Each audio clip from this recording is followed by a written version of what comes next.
Good morning to everyone. I think we will start our second day. So now let's check if our interpretation equipment works properly. So let's check if it works, because today we'll have more English than we had yesterday. So, okay. Labai dėkoju, kad mes susirinkom vėl ir mes vėl kalbam apie socialinį dialogą. Okay, so now we are proceeding, and actually yesterday we skipped the introduction part. Today we have a freer agenda, and it's not so intensive, and I hope we stick to the agenda. So let's introduce ourselves. My name is Thomas. I'm the organizer of this event and the coordinator of the project, in the framework of which we have it. So Tomas Tomilinas, and I work with Sampro and other trade unions, and I'm from Vilnius. So now please briefly introduce yourself so that we know who are here, and I think then it's better.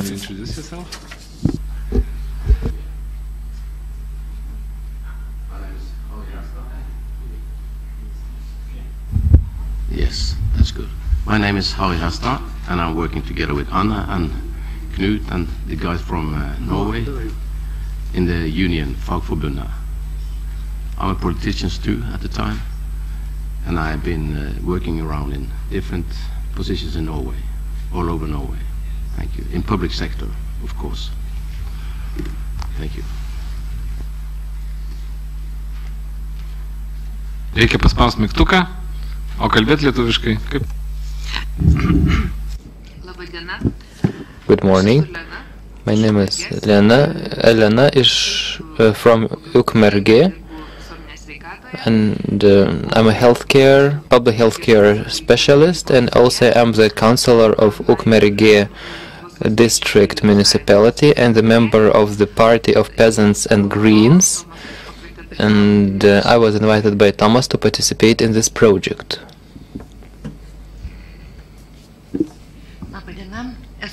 Good morning, my name is Jolanta, and I'm also from Ukmergė, and I'm the Deputy Director of Municipal Administration and also the Chairperson of the Tripartite Council. Good morning. I'm also from Ukmergė, from the Trade Union Association. I'm the chairperson of it. I also participate in Tripartite Council and also a participant of this project. Good morning. My name is Antonis from Ukmergė, and I'm the chairperson of the Trade Union of Public Servants. Now unemployed.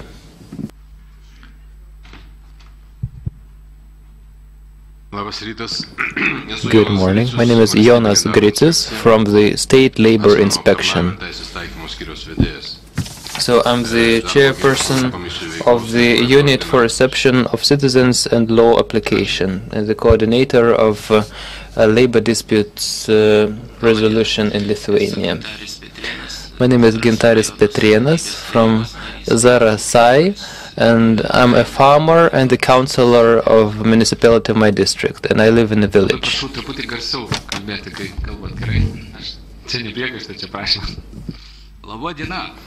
Good morning, my name is Audrius from Kupiškis, and so I'm a fireman and a member of the trade union.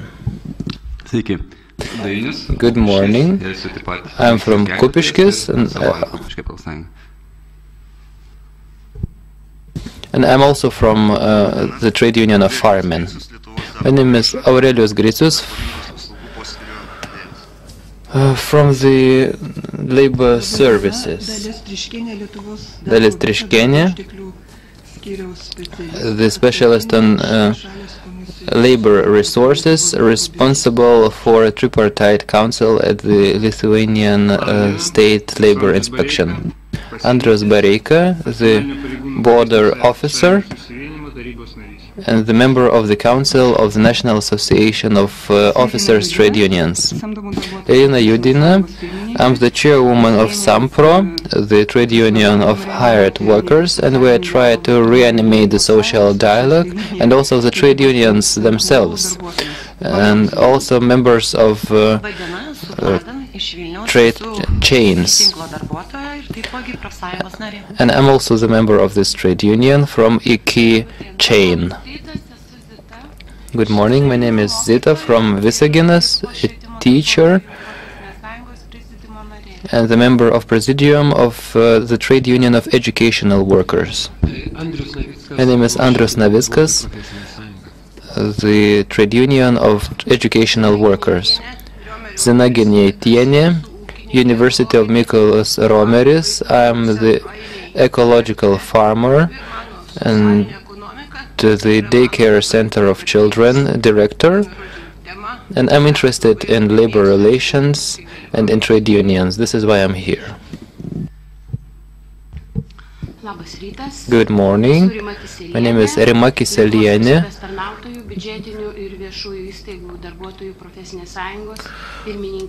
The deputy chairwoman of trade unions of officers and public servants. Alexandra Fyodorova from Visaginas, and the member of a trade union, and I work in a shop. Good morning. Nadezhda Deli from Visaginas, and I work in a shop and I'm a member of a trade union. Good morning, Elena Čekienė, the deputy mayor of Visaginas municipality. Since last year,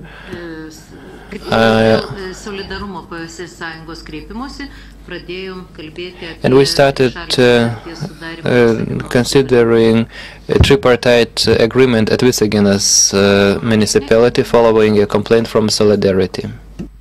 I'm from a trade union of forestries, and good morning.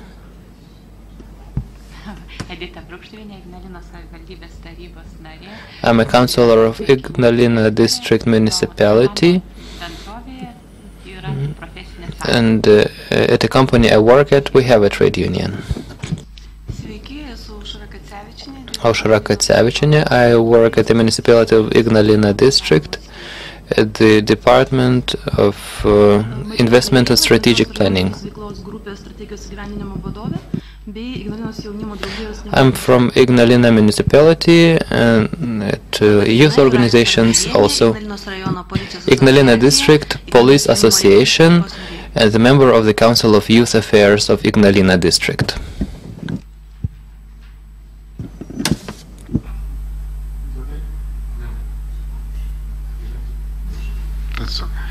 Good morning, my name is Knut, I'm from Norway, and I've been educated a teacher, and I've been a member of the teacher union in Norway.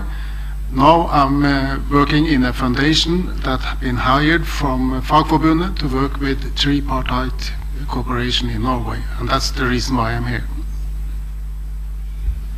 And my name is Anna. I'm also coming from Norway and the Fagforbundet, the union. I have also a background in politics, but I find it very useful and meaningful to work for the union as a force to make changes and improvements in Norway. And I'm also managing this program from the union. Aš dar labai norėčiau paprašyti tų, kas ką tik prisijungė, irgi prisistatyti. Those who have just joined us, please introduce yourselves also. Where are you from and what's your position? Jonas Jerutis, the mayor of Kupiškis municipality. Vidmantas Paliulis, from administration of Kupiškis municipality. Anna, floor is yours.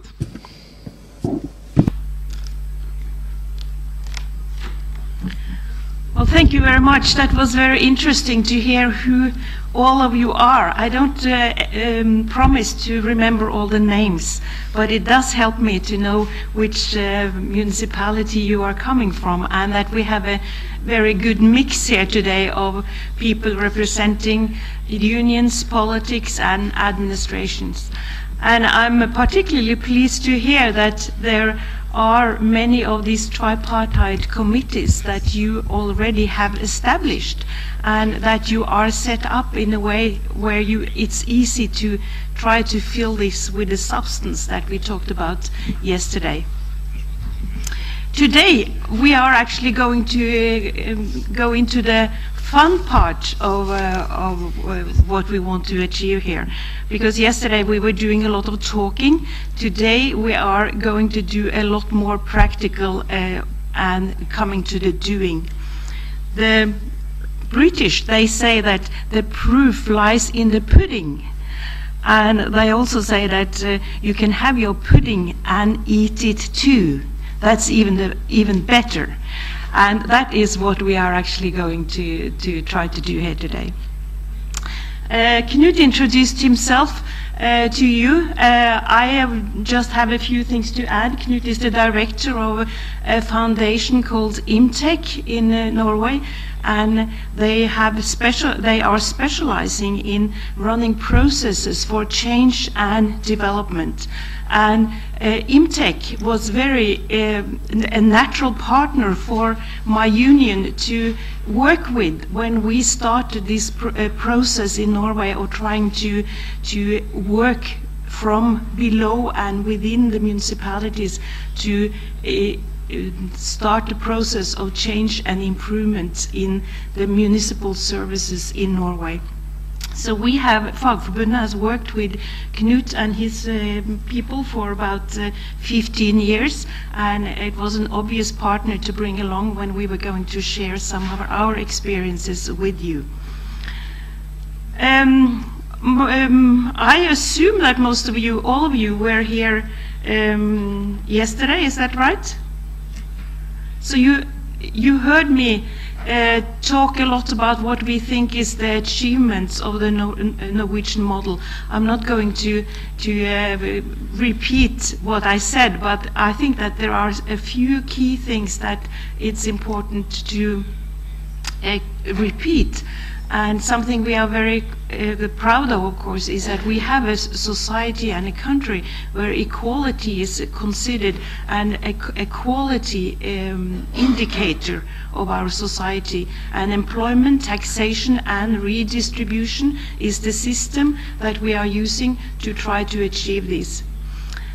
For our representatives here and those we represent, this flexibility and security in the labor market is an important characteristic. We call it flexicurity. It does mean that we have a well-functioning labor market. It does mean that businesses, they go broke and bust in Norway too, and they have to lay people off. But there is also new businesses getting started and new jobs being created. And that's part of the dynamic system that we think is good when you are in the process of continuous development and change, which is part of life everywhere these days. But we of course also have unemployment benefits, social benefits, when people are out of work for shorter periods, so people feel that they are looked after and feeling safe in working in Norway. This has a very important implication. This feeling of safety means that our employees, they are open to change. They are open to restructuring stuff, technological improvements, and all these kind of processes. That means that we have to be on top if we want to compete in a global economy, we always have to make sure that we do the best we can with the resources available. And this safety people feel is a good way to say, okay, I'm willing to try, I'm open to change, because I know that if we want to move forward, this is the way we can do it. As a result of this system, harmony is also a criteria. Low level of conflicts in society, political and social stability. Even if we have a change of government, I would say that, I mean, of course, there is a difference between the right wings and the left wing or the center-oriented politicians. But there is a high level of mutual respect for the fact that we do have some rules in our labor market that we all respect. And finally, the high level of trust that we want to highlight for you as one of our key criteria is there amongst everyone. People trust each other, people trust government, they trust public institutions, they trust the police, they trust the customers on the borders, and everyone who is representing public life in Norway. And this is a value and a quality that we think are very important. We did I'm going to just give you a quick introduction of what we have actually done in Norway. This Norwegian model on the national level is quite well known, but we did a few years ago, we actually brought the model from the national level to the municipal level. And it was Fagforbundet who developed this method for renewal and restructuring as an alternative to cutbacks, layoffs and privatization of the public sector. And we started with these models that I mentioned. We brought Knut and his team on for, and that was we were challenged in Norway too. They wanted to privatize and put up for competition the public services, but the union actually has developed a method that can be an alternative, and that is what we are really proud of. In 2006, there was the first national program to improve the quality of public services. We had this agreement between the government, between KS, which is the abbreviation for the Association for the Municipal and Regional Authorities in Norway, the Employers Association, and 4 national unions. We have 4 national unions organizing people who work in the municipal sector in Norway. And we worked with these for several years, and we had 130 municipalities working to improve the services. When that program finished, we started a new one, which is now going on with new municipalities and more of the same method. But this means that we are getting this tripartite dialogue and this method of working together institutionalized in the local government sector as well. And this is actually where I do most of my work these days. I have been working on these national programs throughout, and it's very important work. I would like to share with you a few elements that we think are key to make this social dialogue work. And of course, values is something that we talk about, we speak openly about, and we think it's important. I mean, a democratic system that we are proud of does mean participation, involvement by everyone, and we want this to happen because we also want in return this accountability from each and everyone that we think are so important. And that means for the unions too, when they are involved, they feel the ownership to the issues. We can trust that they actually actually also deliver, which is a very important force in this process. We do have a humanistic tradition, which, I mean, there are many different ways of describing this, but in general, we think about people we have a positive view on what people are able to do and their human abilities. We do think that people who are working and employed in our municipalities, they want to do the best job possible if we only allow them. And of course, equality here is again a very important issue.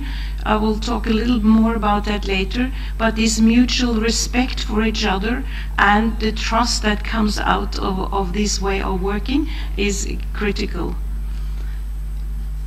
We talk about social dialogue, and dialogue is very different from a debate or an argument or a bargaining position.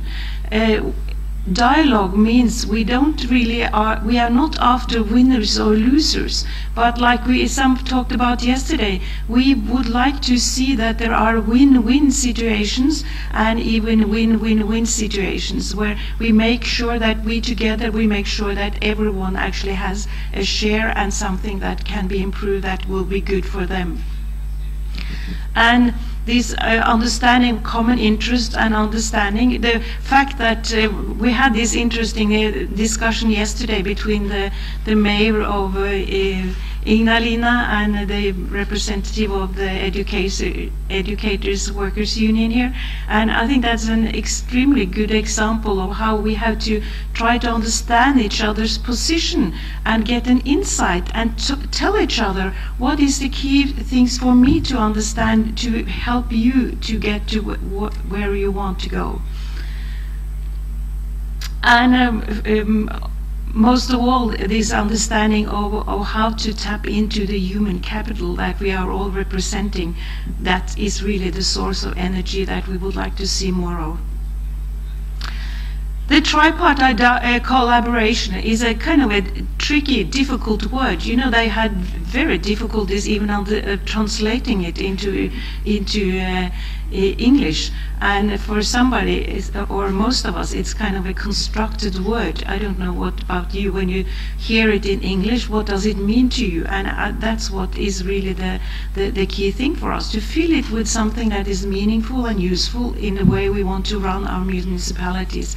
But the key element here is what is this interesting equation. If there is one thing I would like you to remember from this presentation, that is that 1 + 1 + 1, that equals more than 3. We are after the added value that we get from working together. And of course, this way of working together also requires legitimate organizations and institutions. We can't do this without unions who are organized with the legitimacy from their own members, and that union leaders can go back to their members in their municipality and say, this is, we would like to listen to what you want to happen, and we hear what you are saying. I can bring the message back to the mayor and the leader of the administration, and we have this dialogue between us. That means that we can rely on each other to deliver when we have made an agreement.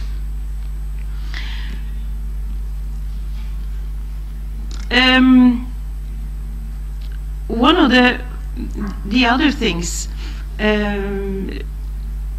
about social dialogue, I know that you here in Lithuania, exactly as in Norway, people are after results. People would like to see quick results. And I will just tell you right now that social dialogue and fixing this to be a very effective tool is not done overnight. The more time you invest in it, the better you will be equipped for the tasks coming. But we do know that when you involve the stakeholders, when they say, yes, we agree, this needs to be done, and you get the ownership amongst the different partners, then it's really an effective tool to also act upon what you have decided. There are many municipalities in Norway who have said to me after they started working like this, that, you know, we made decisions in the municipalities and we have it all unanimous support for this action, but nothing is happening. Why is it that now, finally, we see that our employees are actually eager to do what we have agreed to do? And that is important. That is really the development, the action that we are after. And decisions made on paper without action is really just more paper, more paper, more paper, and more bureaucracy. Nothing is happening to help people out there who do need good services from the municipality. We also do believe in involving people who have the first line contact with people, the municipalities. I mean, if you deal with elderly people, sick people, with children or students in schools, you do need to listen to those who have the everyday experience of dealing with these citizens. That's how you also can make the most effective changes. And of course, the more eyes who are seeing, looking, and reflecting on what's going on, the more opportunities we see for improvement. And we also see that new jobs can take place, and we create something new and better for our communities. And one of the things that we did experience after the first program period in the municipalities in Norway was that those who really invested time to make the social dialogue flow, they also achieved the best results on the project that they had set out to do something about. And when the program period was finished in 2010, there were actually a load of letters sent from the municipalities to the minister saying that we want more of these kind of programs because we find it so meaningful to have this ability to work together. And they were signed by the mayors, the head of administration, and the head of the unions. So you had a tripartite institution in the municipalities asking for more of the same. And they needed to have support for the processes, but some of them really had got a good hang of how to make this work. It would be rather naive of me to talk about these experiences and denying that there are challenges, because there obviously are lots of them. And this part of the challenge is to actually get to know each other, to sit down together and respect each other with an open mind and say, what can I learn from you? What have I to offer? And how can we bring all our experiences out on the table and see where do we go together from here? And there will always, I would say, be some kind of underlying power struggle. And I know from what you said, told us yesterday, that of course you do have a tradition here for being more responsive to authorities and a hierarchical system. I'm sure that being a mayor in one of your municipalities, you have a lot of power, and coming there as a member of the union doesn't exactly make you feel that you are equal partners. But this is the challenge, guys. This is what you have to sit down and say, how can we try to understand that we have to be on an equal footing? And I think it was the union leader for the educators workers. Are you here? And what's his name? Antus. Yeah. You said something which I thought was a very good analogy, where you talked about the boxers and boxing in the same weight class. And that's exactly what we... Yeah, that's the problem, that we kind of represent different wage groups. And I think you keep that picture in mind. We have to make sure that we try to even out the grounds here, to try to be on a more equal footing. That's when you really get the energy out of each and every one. Some of the good experiences of people in Norway, when they say that what's the key to success here, they say that you need to wish each other well. Think about that.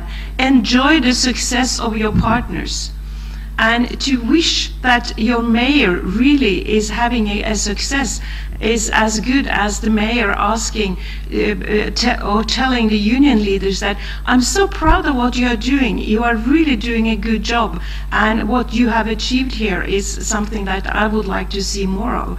And try to praise each other and be open and generous. And another thing is to celebrate the achievements. I mean, we say that nothing succeeds like success. And the small things you can celebrate. Have a little cake, have a little cookie, and say, hey, this is a little token of appreciation, because we were actually able to get to where we wanted to go. And we did that together. We couldn't have done it if I on my own, or we as politicians would never have achieved this if we didn't work with our employees and had an excellent administrative leadership who understood how we could actually tap into the energy of everyone available. So by being generous towards each other, that's also when we get to fulfill this equation of achieving more. Have a look at this.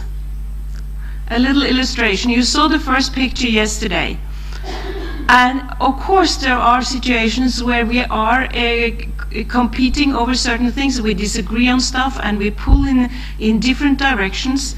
But sometimes we do have to put that aside and think, how can we improve the conditions for our citizens? We are here to develop our municipalities, our communities, and to be effective at doing that and getting to this future of success. We do have to put these pieces together, and we have to do it together. And that's when we can also bridge from one situation to where we have agreed we want to go.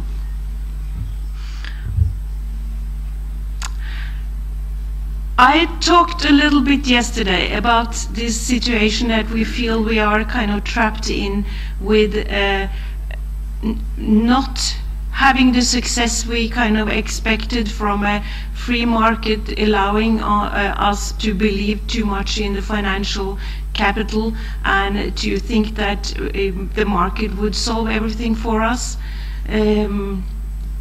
I said also that I have been working a lot with different countries, different cultures, different levels of development, and one of the really beliefs I have is that there is so much we can do and achieve by tapping into this potential of the social capital. People working together can make a change, and this is equally true in rich or poor countries.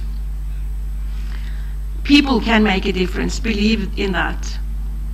But we do need arenas, we do need places to meet, and I think this is exactly what we would like to see happening. The arenas are these tripartite committees that you have available to you, and fill them with something that is meaningful for all of you. Communities. They do provide people with safety and belonging, some of this cultural and social connection that is so important for us as individuals.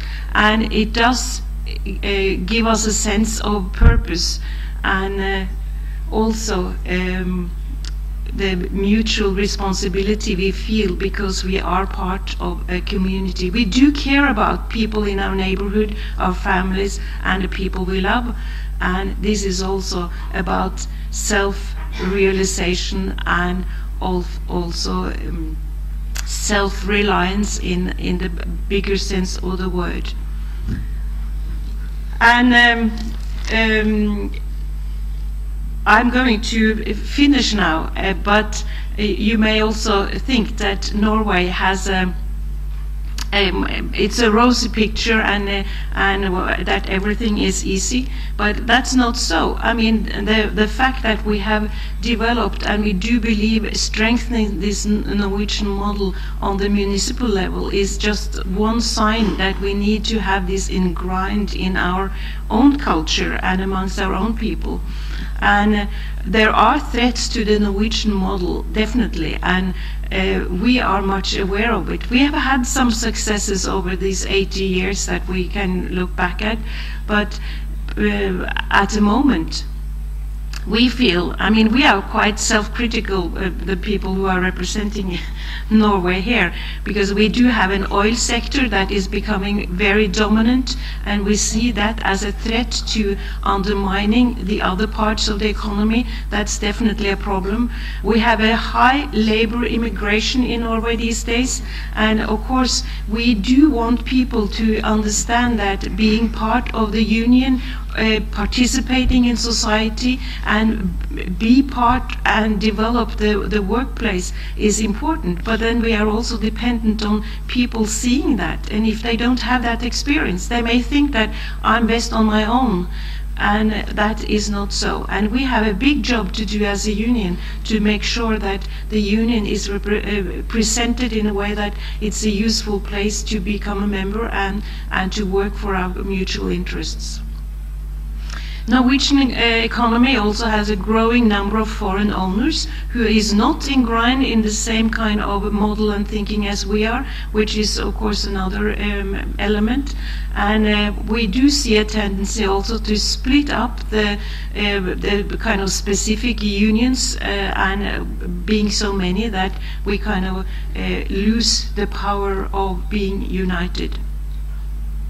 And of course also we have a threat of privatizing the publicly financed services, which is a continuous discussion at home. I would like to finish by basically showing you the same picture as we showed you yesterday. And what we would like to do here later today is basically to share some of the ideas on how we work with our municipalities, how we go about training the municipalities and the tripartite committees in our own municipalities. And we would like to share the ideas, but there is nothing here that can be copied. I mean, this is nothing you can import. You can't buy it for money. It is for you to actually sit down and develop your own social capital. And that is hard work, guys. You can't do it overnight, as I said, but you can make it your own. And investing in good social dialogue is kind of banking for more social capital, and it's a very good strategy if you want to be important and develop your municipalities to be good places to live for the future. Thank you. Thank you, Anna.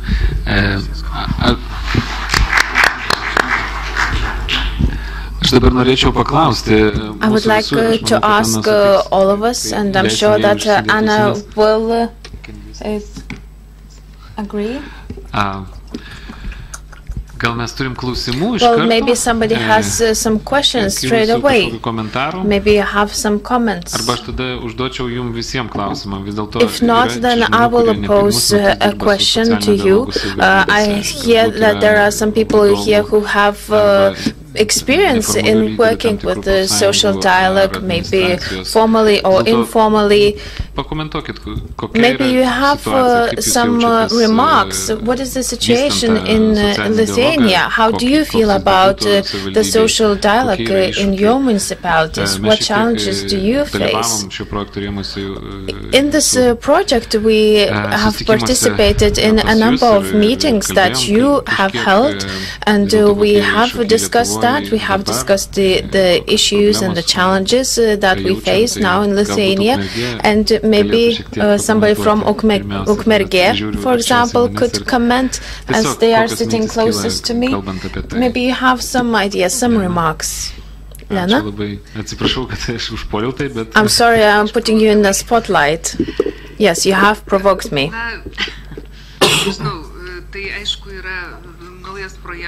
Well, this is a new project, but it's not something very new in Lithuania. Maybe we do not have it put in a form, in a formal form. But social dialogue is something that we are seeking to have, and for quite a while already. One of such examples, which is again informal, which shows our community coming together. It arose from the community as a whole, and others were joining in. Our municipality needed help from the community, so that they could show that it is not only the administration of the municipality and the council of the municipality believes that the heating utilities are being used improperly, but that people think that as well. If the community hadn't joined in, the results would probably have been worse. We were very proud of that, and we are still proud of that one event. However, as time went by, we kept noticing the same problems arising, and people do not feel the satisfaction, because we seem to be resolving just one problem. At that moment, we all felt that it was something that unites us and something that we need to fight for. But afterwards, we lost the sense of purpose, a sense of goals, and people started feeling dissatisfied, or rather they started demanding what they needed themselves, privately, personally. Then we had a problem how to come back to that normal cooperation that we had before. One more example I would like to share is the following.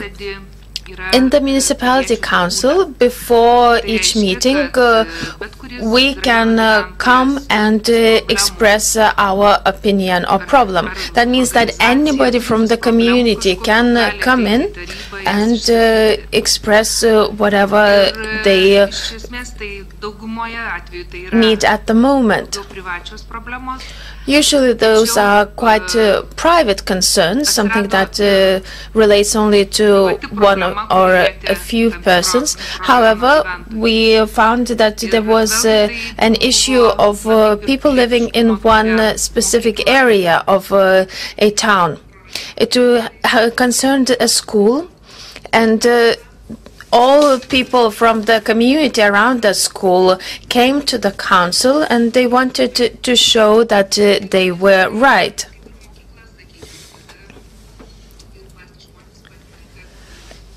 People saw that by uniting, by standing united, by expressing their opinion with one voice from that small neighborhood, they can show that and they can force to have decisions that are favorable to a lot of people.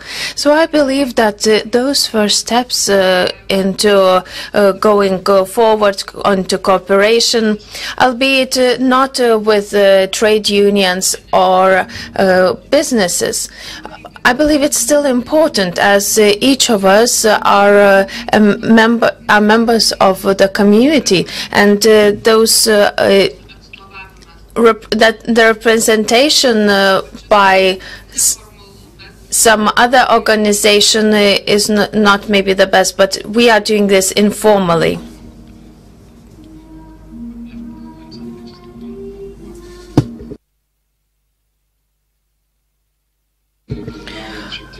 By cooperating, communicating with the municipalities or also with the regions, and in Vilnius, in the tripartite council, in this traditional sense, when we have trade unions, businesses, and the representatives of the municipality, I don't want to say anything bad about Panevėžys, the town of Panevėžys. But we have these stereotypes. We do not have enough time, and we can't do anything about it. We just sit down and we keep whining that we can't do anything. We can't. We don't have any measures. For example, we can't do anything because the owners live in Vilnius. We are in Panevėžys. We can't resolve anything because our owners are somewhere far away. They are in Vilnius. Or in the education system, it means that, well, the ministries are giving those baskets per school child. We can't do anything. It is the ministry that's doing that. But that is why we are here. We can sit down and we can talk about it. And when we look at it, we can find that, well, we can do something about it, and if need be, somebody from Zarasai can come to Vilnius, to the ministry, and they can make sure that the ministry hears them out. We can do everything. Or, for example, when all policemen unite together, they can really achieve something. Are we hindered by some laws, or are we hindered by some rules? If so, then we can change the rules. Well, you provoked me to reply. What we're talking about is the social dialogue. That means that all parties need to be in dialogue. It is not that one party sets an ultimatum and demands something. Let's say we have some laws, and we know that not always these laws are representative of the realities of today. But one of the parties comes in and says, this is what the law says, and that is something that you have to do. What kind of dialogue can we have? Well, I didn't really like what you said. Well, the trade union from Zarasai comes in, and the ministry has to hear them out and is standing on the tiptoes. Is that a dialogue? A dialogue is when we are talking together and we are looking for a consensus. I'm not saying that Zarasai has done something wrong. That's not what I mean. What I want to say is that the dialogue has to come from all sides. If the municipality comes in, the trade union has to come in and has to understand the stand of the municipality, and the municipality should understand the stand of the trade union, and as well as the businesses. If we start talking ultimatums, then we don't need trade unions, as trade unions are the ones who are making others stand on their tiptoes. Well, I didn't want to say that we should be just putting only ultimatums forward and not being constructive. What I'm saying is that from the example of Panevėžys or Zarasai, they are meeting over there. They are sitting down together with maybe trade unions, maybe businesses, and they are discussing what can we do in order for, let's say, educators to be better. But when they come to Vilnius, maybe they will have a protest. Maybe they will maybe they will ask for a conflict, but over there they sat down and they decided what to do. Here, nobody is discussing with them what we need to do here. Then we have to pose those ultimatums and make sure that everybody stands on their tiptoes. Well, but the dialogue already happened over there.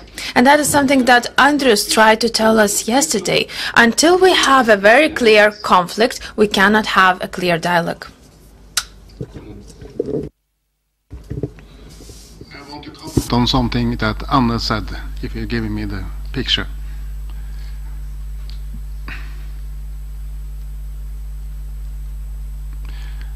She's talking about the challenges in Norway, and one of them is the competition between many unions. And we have seen in a lot of communities in Norway that the unions are cooperating very closely, and they are getting very good results of that. For instance, can a labor union for teachers represent the union for nurses in meeting and that sort of things. But we also see in some communities that the unions are fighting against each other, and they are losing because of that. So it's very important to say that the unions have to cooperate and be on the same team.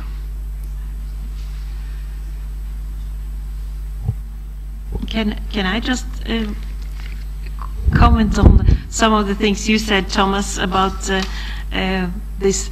There is always somebody else to blame. That sounds so Norwegian.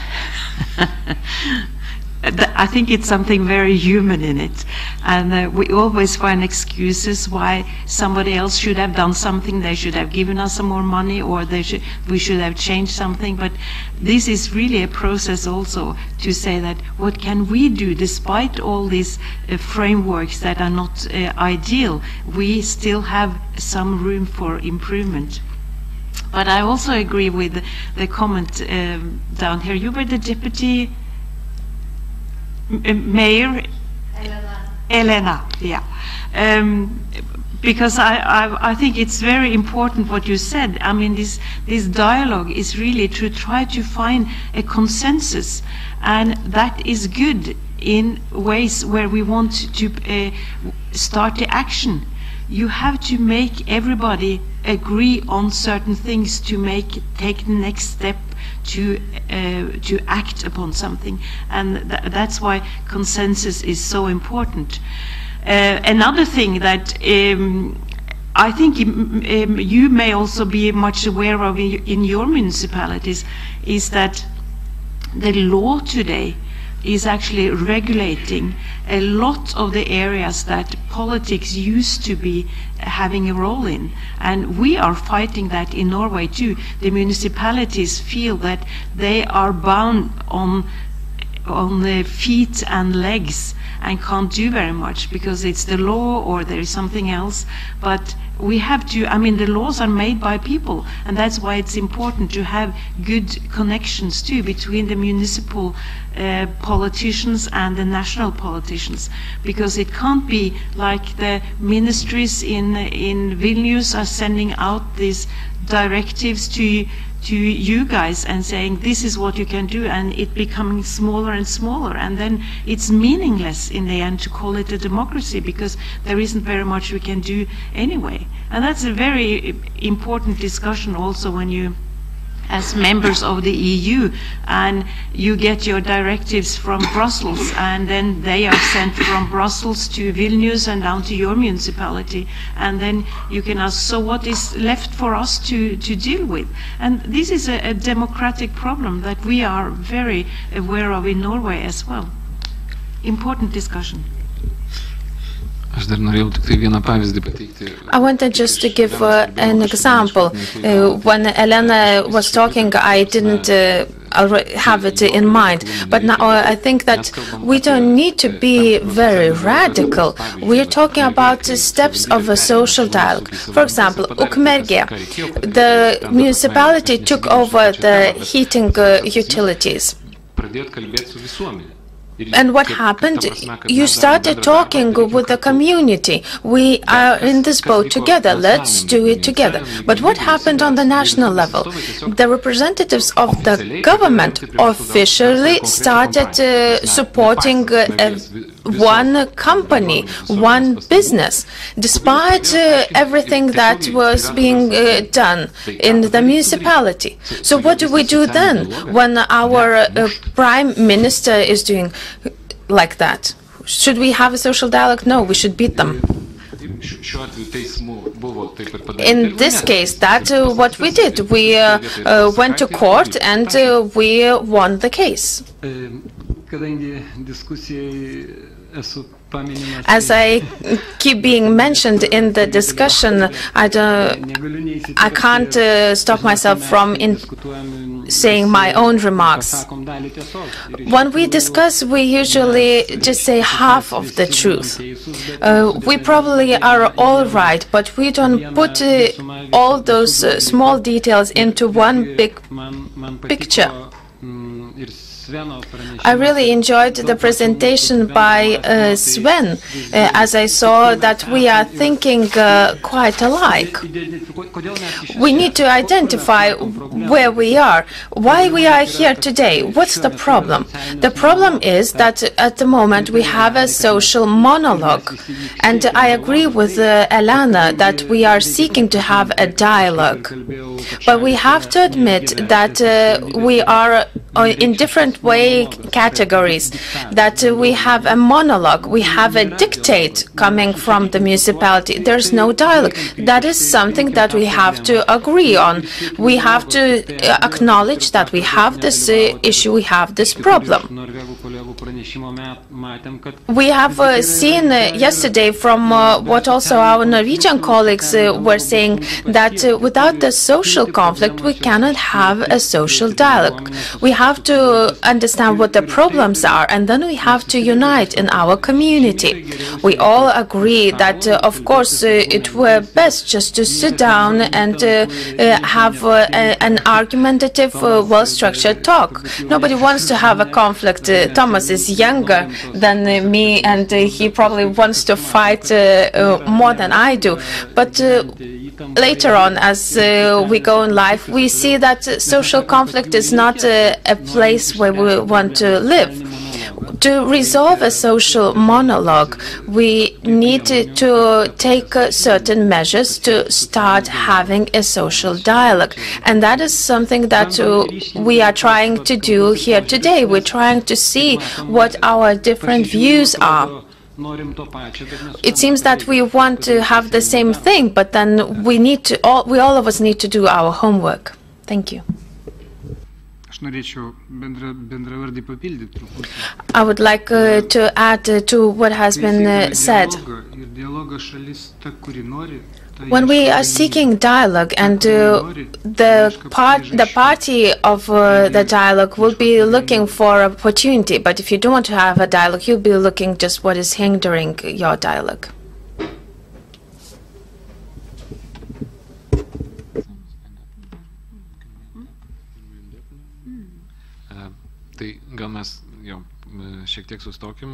Well, let's stop for the moment now. And I would like to invite Jonas Gricius to take the floor. We have two people with the same last name, and he comes from the State Labor Inspection, and he is the guru of trade unions and our protector. So, welcome.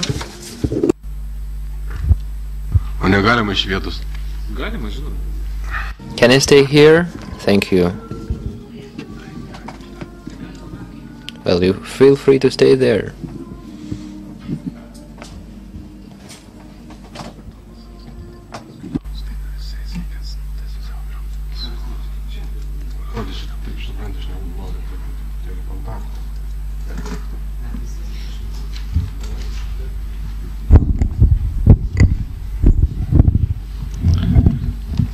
Ar bus patogu, jeigu aš kalbėsiu šitai?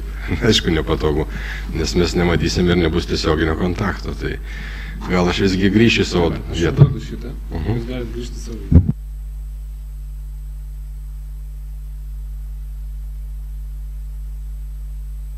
Valstybės institucija nori tiesioginio kontakto ir geras požymis.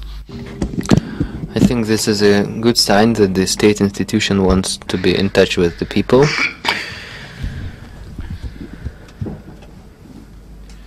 Tai visų pirma, labai man įdomu klausytis ir kolegų iš Norvegijos. Of course, it's very interesting for me to listen to your discussion and also to our colleagues from Norway about the social monologue.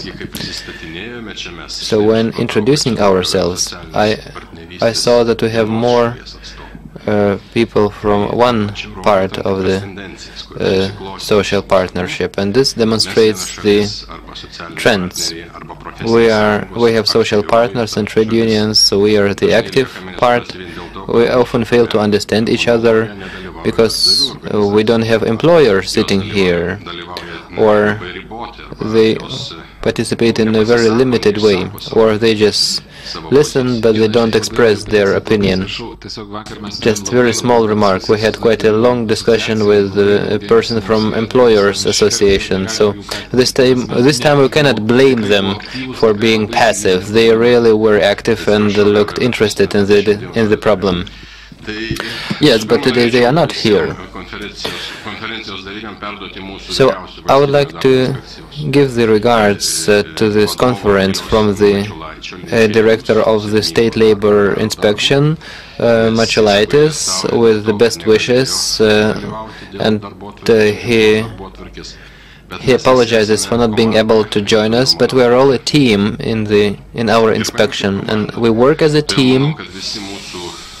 So I think all your wishes will be heard and forwarded and passed and discussed by the leadership of our inspection, and maybe some decisions made if needed. Some decisions have already been made, actually.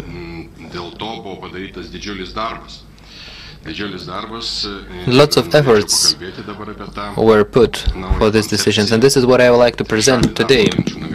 The new concept, the tripartite model of disputes examination, and this is a very new thing in Lithuania.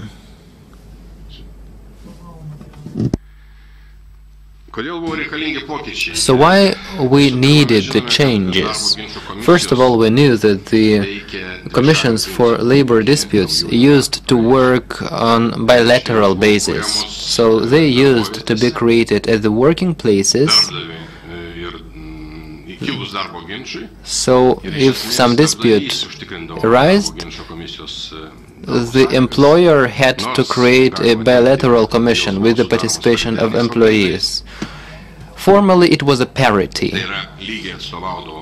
on equal footing, with employers and employees sitting at the same table. However, honestly, having analyzed the system and seeing their decisions, we saw that in majority of cases, usually only the interests of employers prevailed. So there was a threat that the rights of employees were not properly protected. So we conducted the analysis and even the scientific research of this situation, with some scholars actively participating in the process, analyzing the problem, why the system didn't work, and on the basis of this analysis we found out that if appealed to court, all decisions of such bilateral commissions used to be abolished. It proved that the system was ineffective. So it was not an effective tool to resolve the labor disputes. This was our opinion, and it was proved by the practice.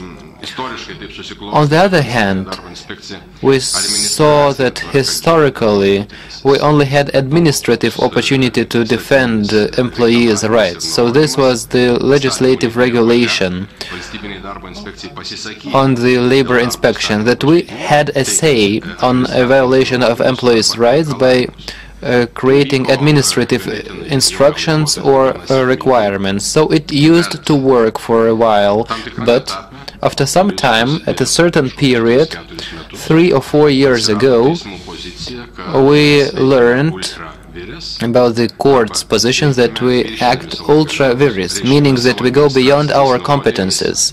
So our administrative instructions we examined and we resolved the disputes. However, we found out that courts think that we don't have competence for it. So we were not authorized to resolve the conflicts, but only to examine them. So after certain academic research, for example, the Dr. Daiva Petrilaite was very active on this issue, and she even expressed her opinion that this system is not justified, neither in terms of economic, practical or theoretic, leave alone moral aspects. So the system was not justified and it was not effective at all. So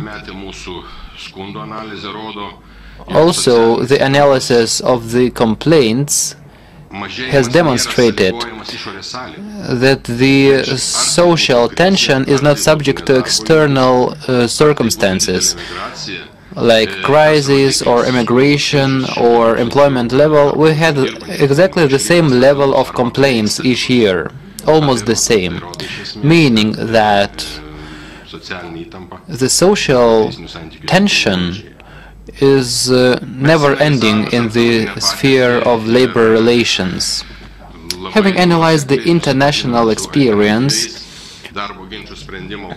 and alternative methods of dispute resolution, we are capable of stating now, we can say that now alternative dispute resolution is becoming increasingly popular in many European countries, and they are actually adopted because they are cheaper and because they work.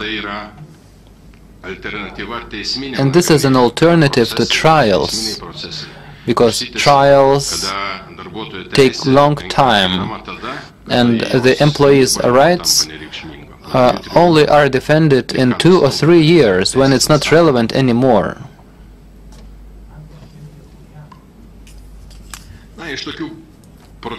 So now there are some models or procedures used in European. I would like to mention the procedure of conciliation.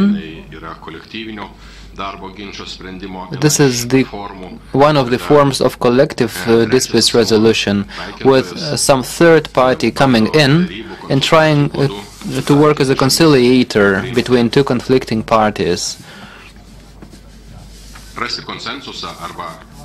to achieve some agreement or compromise or consensus and to make some decision obligatory for both parties. And this is a very useful procedure because the social peace or conciliation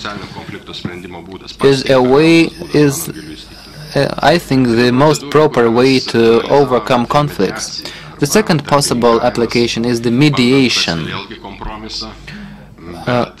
seeking also for a compromise. However, the problem is that parties have to find an agreement, and often they fail to. This is why the recommendations of mediators often stay just recommendations, because they are non-binding. The third model that we have analyzed was the arbitration, when parties choose. Well, this model consists of several steps. The parties have to agree on an independent arbitrator, but the basic step is that they both have to agree who this independent arbitrator can be, and often parties fail to agree who could arbitrate their conflict. This is why this procedure in Lithuania is not popular at all.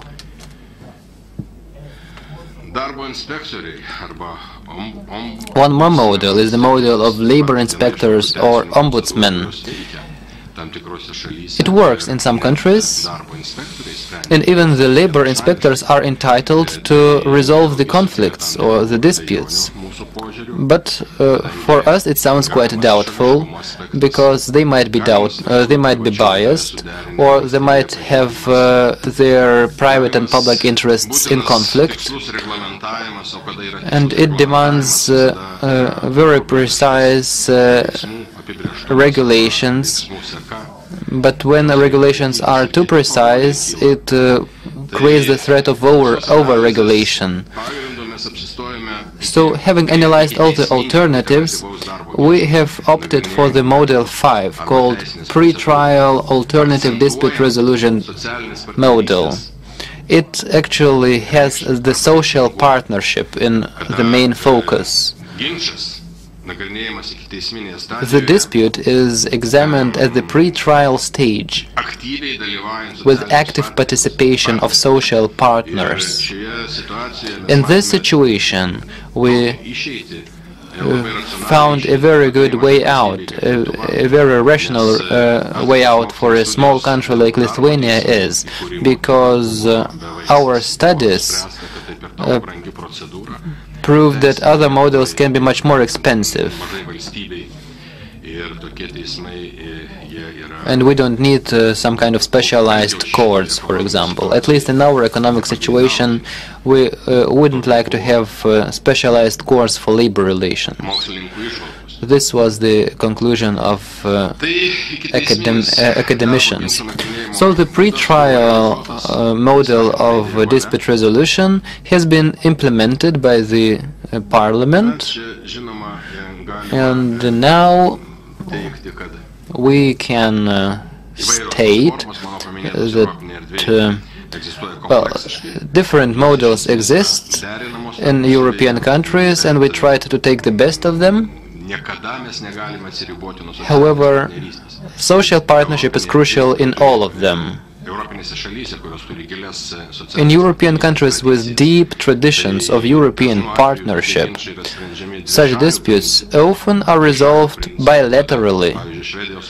For example, in Sweden, when trade unions discuss with employers' associations, and bilaterally they manage to resolve the conflicts, even without the intervention of some third party or arbiter. This model exists, and it works in Sweden and in Denmark. As far as I know, in Norway, they have labor inspectors or ombudsmen playing a role in conflict resolution.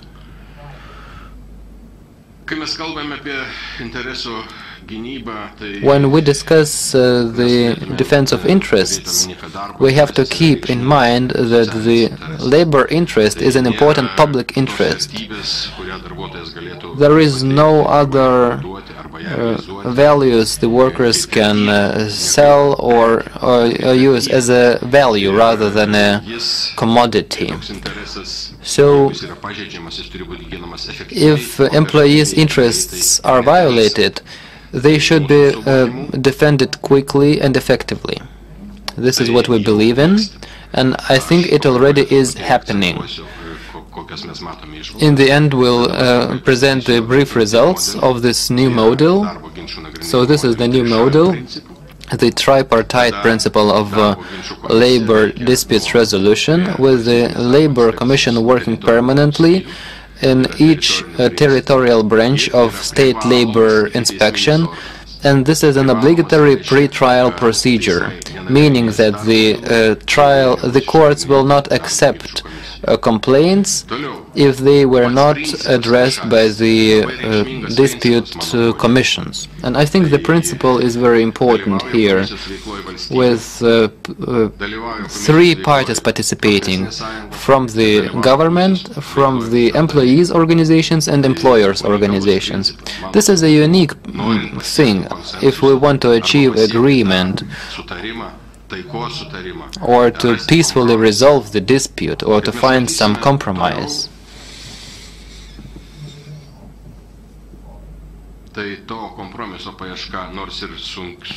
Search for a compromise is not easy, but it's possible sometimes.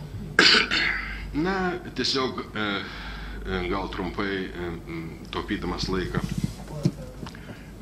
paminėsiu, kad darbuotojų ir darbdavių atstovai skiriami iš teritorijose. The representatives of employees and employers are appointed from the area where the dispute actually happens, because we think that it should happen in the area, because people know the situation better in their location.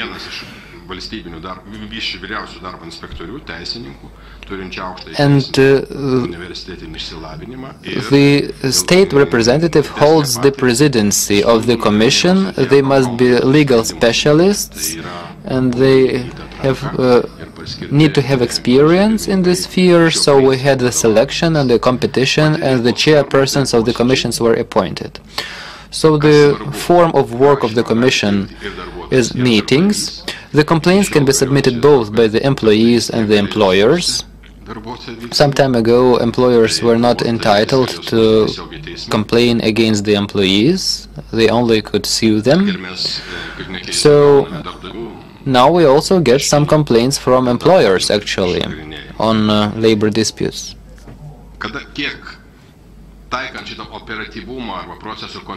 So according to the principle of prompt procedure, we think that the complaint should be a dynamic procedure, no later than 3 months after the actual situation, because the situation is quickly changing, and we have to take care about the violated rights as soon as possible, without waiting for some situation when the issue is not relevant anymore. The deadline can be postponed by the decision of the Commission with a good reason. So we have 1 month as a deadline to examine the complaint, and this is an unprecedented procedure. However, so far we've been succeeding to examine the complaints promptly, and we respect the deadline of 1 month.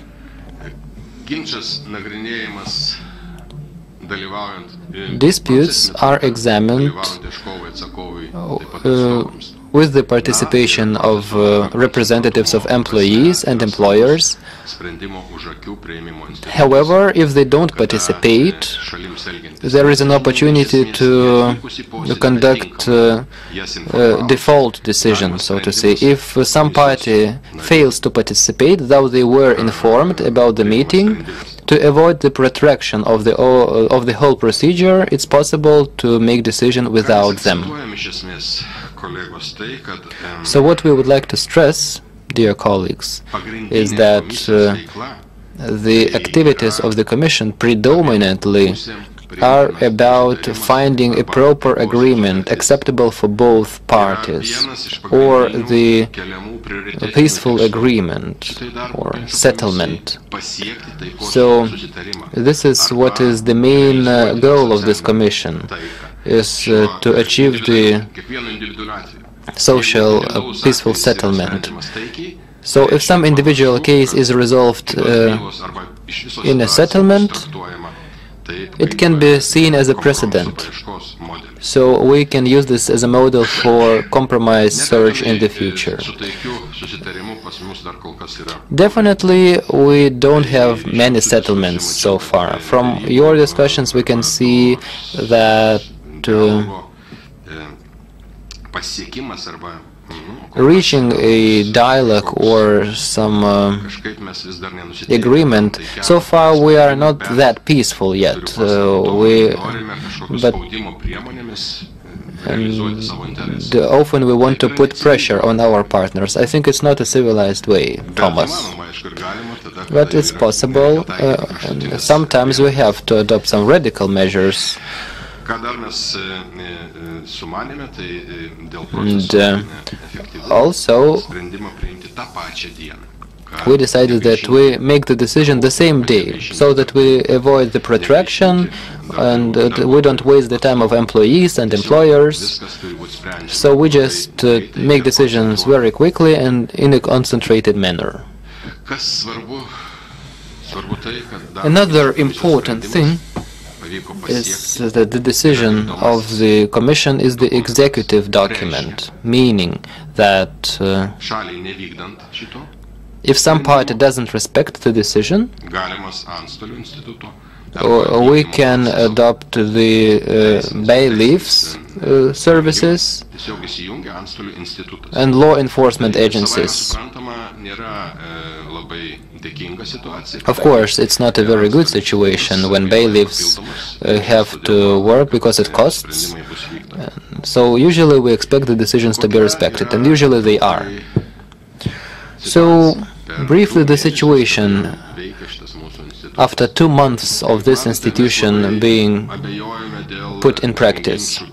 So we were not sure how many complaints we would get, because we knew that employees or employers, maybe they will not be willing to defend their rights. However, this was a mistake, and we get lots of appeals and complaints, and we can see how many commissions. We have 4 in Vilnius, 3 in Kaunas, 2 in Klaipėda, 1 in Šiauliai, Panevėžys, Alytus, and Telšiai.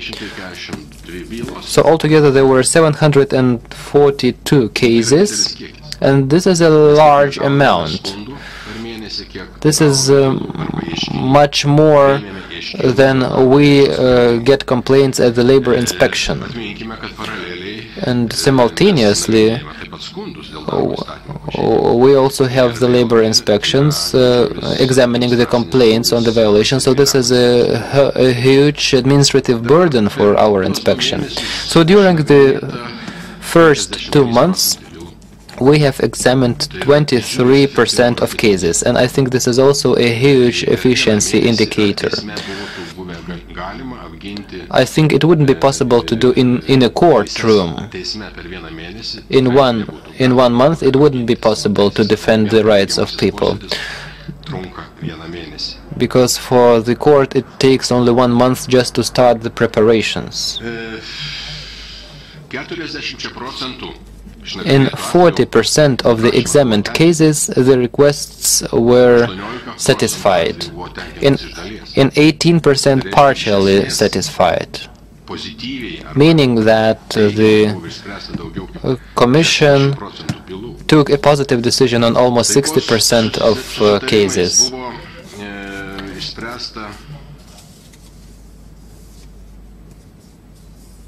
18% resulted in a settlement, or 16%. So I think this indicator is too low, because we expected more peaceful settlements.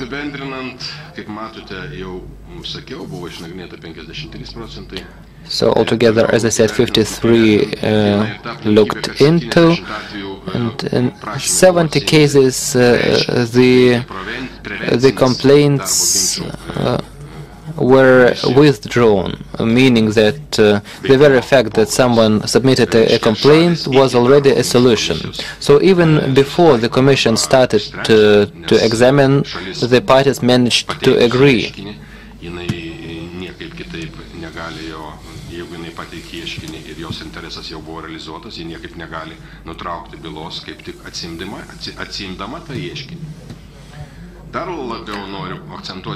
Also, I would like to stress some interesting situations when an employer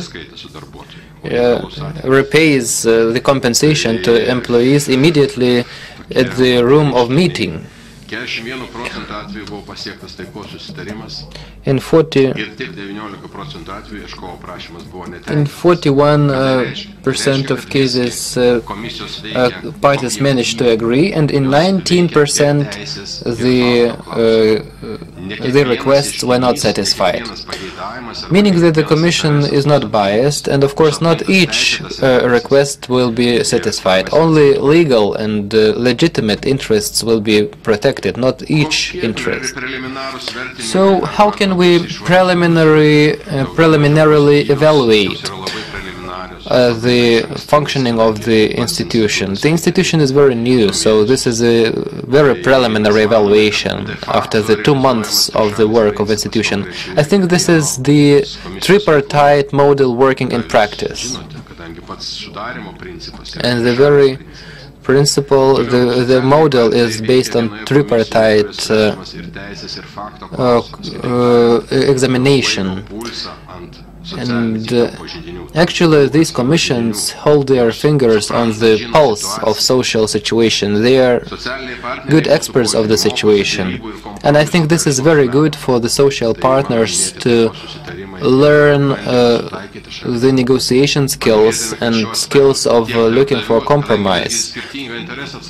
And, their interests are often clashing with employers and employees being represented. So employers tend to defend the employers' interests and trade unions tend to defend the employees' interests. So these interests often clash. But they still usually manage to reach agreement in the Commission.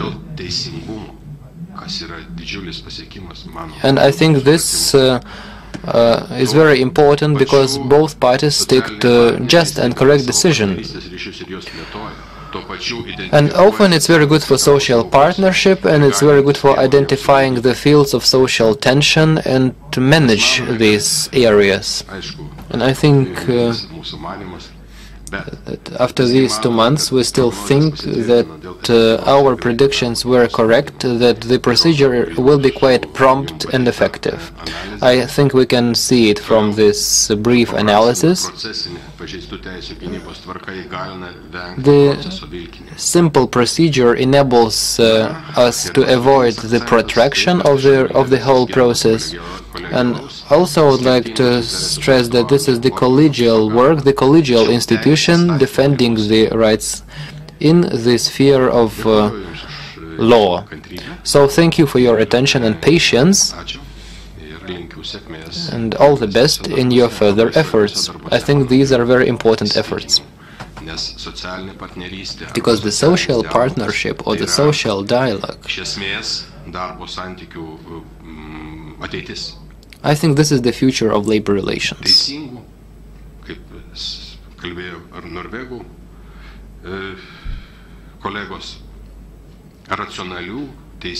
So it's the future of good and correct labor relations in the future. Thank you. Thank you, Mr. Jonas, for this great presentation and for being so optimistic, showing us that not everything is so bad. Well, I have a following question.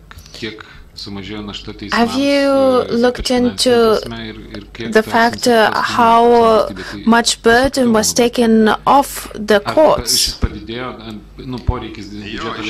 Or, yes, as we have this institute established, some courts were reorganized and their burden was taken off. However, that is very hard to evaluate how much what the impact real was. 10-20,000 disputes used to be resolved in courts. However, now we receive quite a big number of these complaints to our inspection. However, the courts used to hear only 3,000 of those labor disputes, so that used to cost quite a lot. Now, our institution, of course, does cost quite a bit, but the budget was not increased. We just received 1 million liters in order to have a secretariat.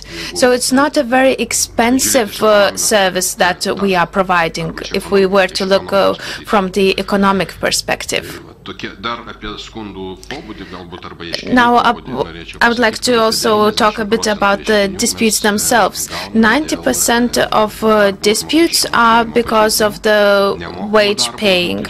The wages are not paid, or the final payment was not made.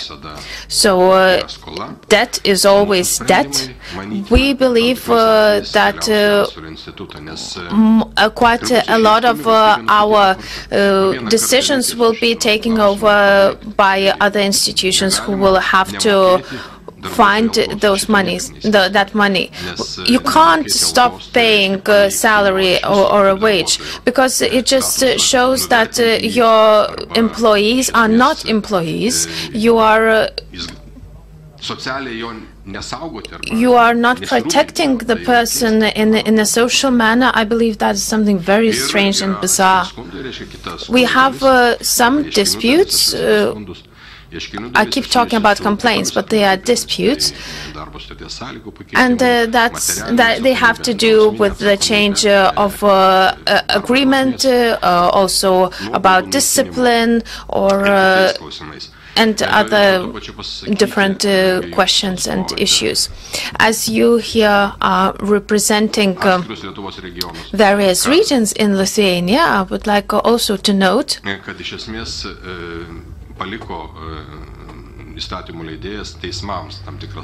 some functions are still left for the courts to decide without going through this dispute commission, and that usually has to do with firing people and with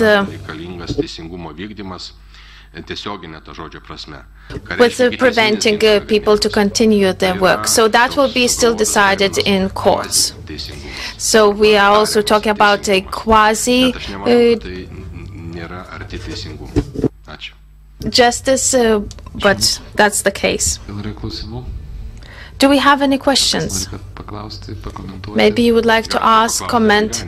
Maybe you have some questions on life.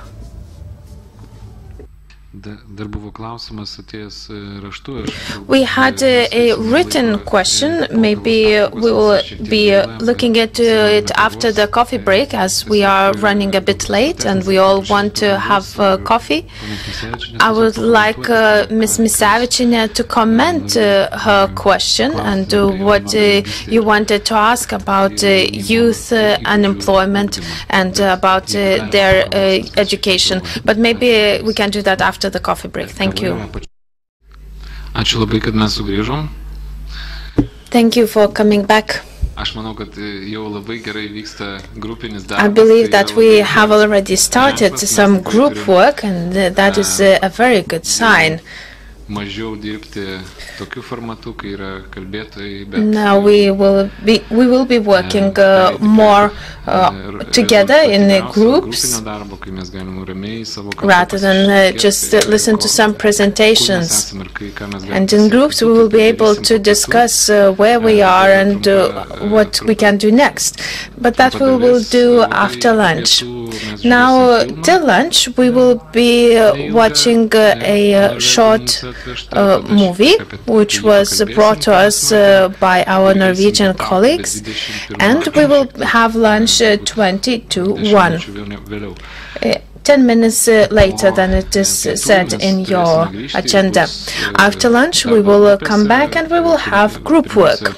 First of all, Knut Stranden will make a brief presentation, and we will be divided into groups, and then we will be discussing specifics in those groups. We'll be discussing the prospects of social dialogue. I will not give a presentation. I've been talking too much already.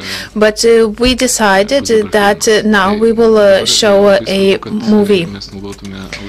It would be very important for you to have your headsets on, and we will have interpretation. The interpreters will be interpreting from the subtitles. As the topic is, as everybody will be talking Norwegian. This film that you will now see is made by Fagforbundet, and it's used by their work in Norway.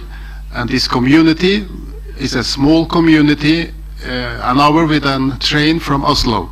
It's about 15,000 inhabitants, and this community have been a sort of model for other communities in Norway. And they have practicing social dialogue for about 15 years. and they have, I think that's everything in their work, the daily work they practice in social dialogue. And this film is trying to show how they work. So then you can see it.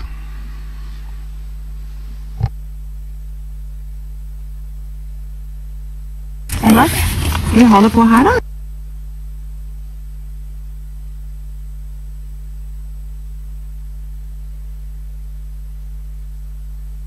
Ja, skal vi ta det på her, synes du? Ja. Ja. Du det? Du det? Ja. Skal vi sette den på her? Ja. Jeg tar den på her. Ja. Ja. Bra, det.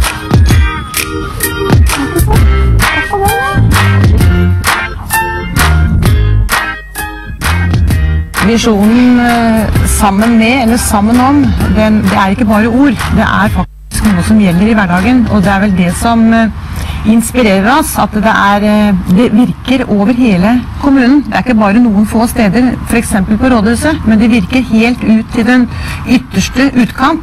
Og da viser det seg jo at dette her er noe folk tror på, og noe folk ønsker å bidra med og fortsette å jobbe etter.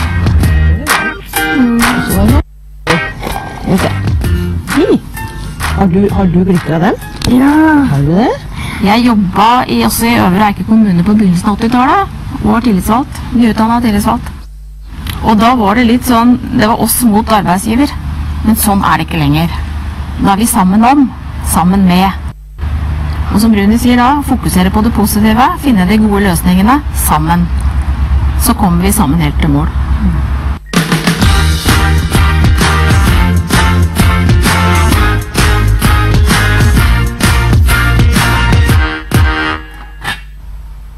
Vi hadde en god idé i forhold til å prøve å få ned transportutgiftene her på senteret. Og den ble jo sendt inn av Jorunn som en god idé til modellkommuneforsøket. Fagforbundet og Utdanningsforbundet sammen satte opp en premie til beste idé. Det sa at min idé var den beste de hadde fått igjen så langt, så jeg skulle premieres. Så jeg ble jo veldig stolt da. Hovedintensjonen min var jo å få frigjort noen midler, sånn at vi skulle få flere armer og bein, for det er det vi trenger veldig.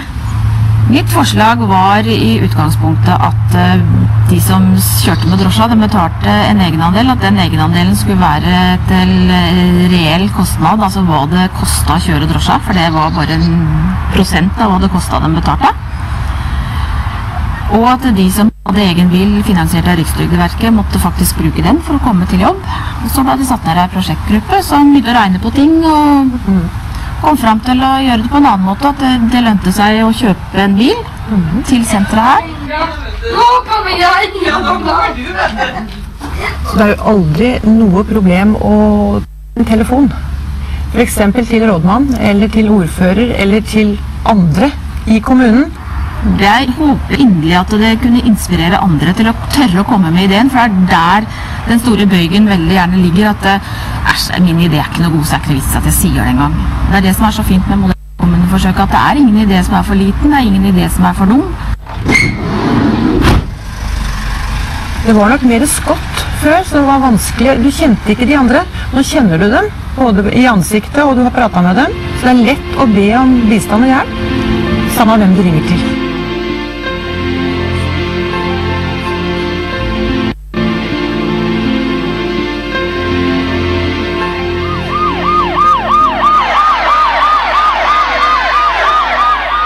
Det var sommeren 1995.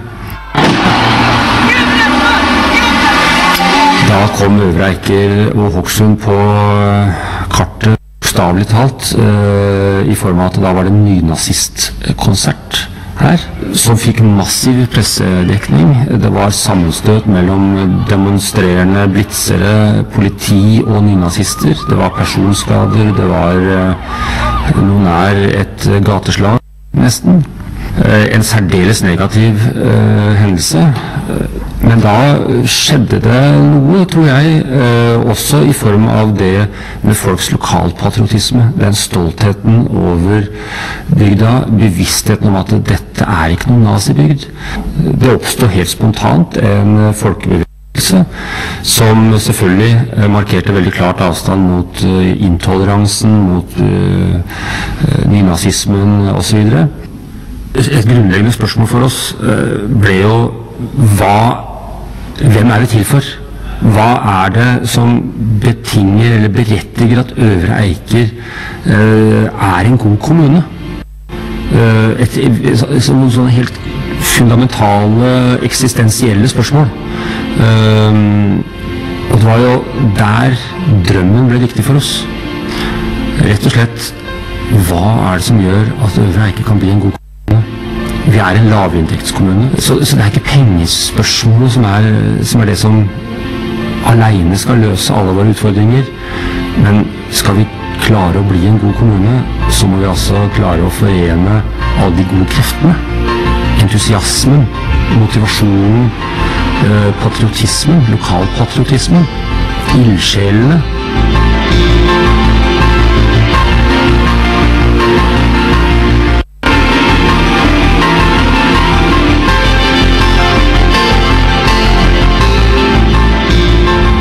Det er jo en del sånne samarbeidsprosjekter da. Det er jo Blomsterparlamentet i Hokksund er en av dem, og vi har jo på andre områder i kommunen også. Vi måtte bare innse at Hokksund sentrum var ikke så pent som det burde være. Det tror jeg var veldig tidlig at vi erkjente det. Erkjente at dette klarer vi ikke å få til uten å inngå noen allianser. Og da ble jeg tatt et initiativ både fra Handelsforeningen og flere rundt der da. Og så var det jo dem ønsket å bidra. Da sa vi i kommunen at ja, flott. Da må vi sette oss ned og så må vi finne ut hva dere kan bidra med. Og så har det blitt ganske mye etter hvert da. Du, så glad jeg var for å se deg! Hva er det skal de være? Dette blir moro!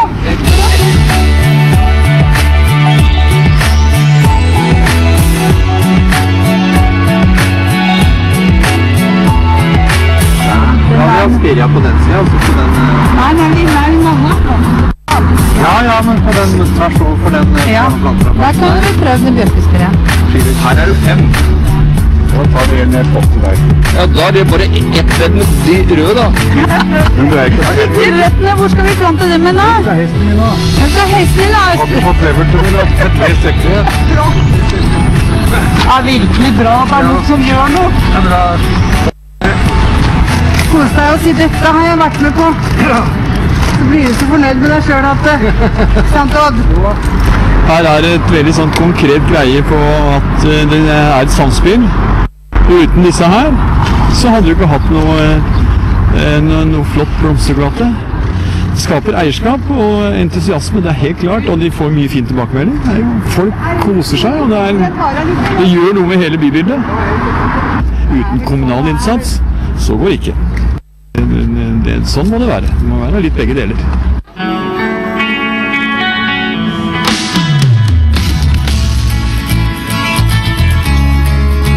Vi har aldri hatt en mer kompetent stab av ansatte noensinne i Øvre Eiker. Og den erfaringen, den livskunnskapen og den formelle kompetansen de ansatte sitter på, hvis vi ikke klarer å utnytte den i å omsette visjonen til praktiske resultater, da har vi ikke lykkes. Vi har ikke lyktes som arbeidsgivere, vi har ikke lyktes som samfunnsutviklere, vi har ikke lyktes som politikere, og vi har ikke lyktes som ombud for våre innbyggere. Så de ansatte blir på mange måter nøkkelen for å få omsatt våre gode vedtak her i kommunestyret til praktisk handling ute. Kjære alle sammen, gratulerer med dagen. En nydelig dag som gir oss et lite håp om at sommeren er kommet. Og med de ordene så vil jeg gjerne få lov å offisielt åpne Hokksund-dagene 2010.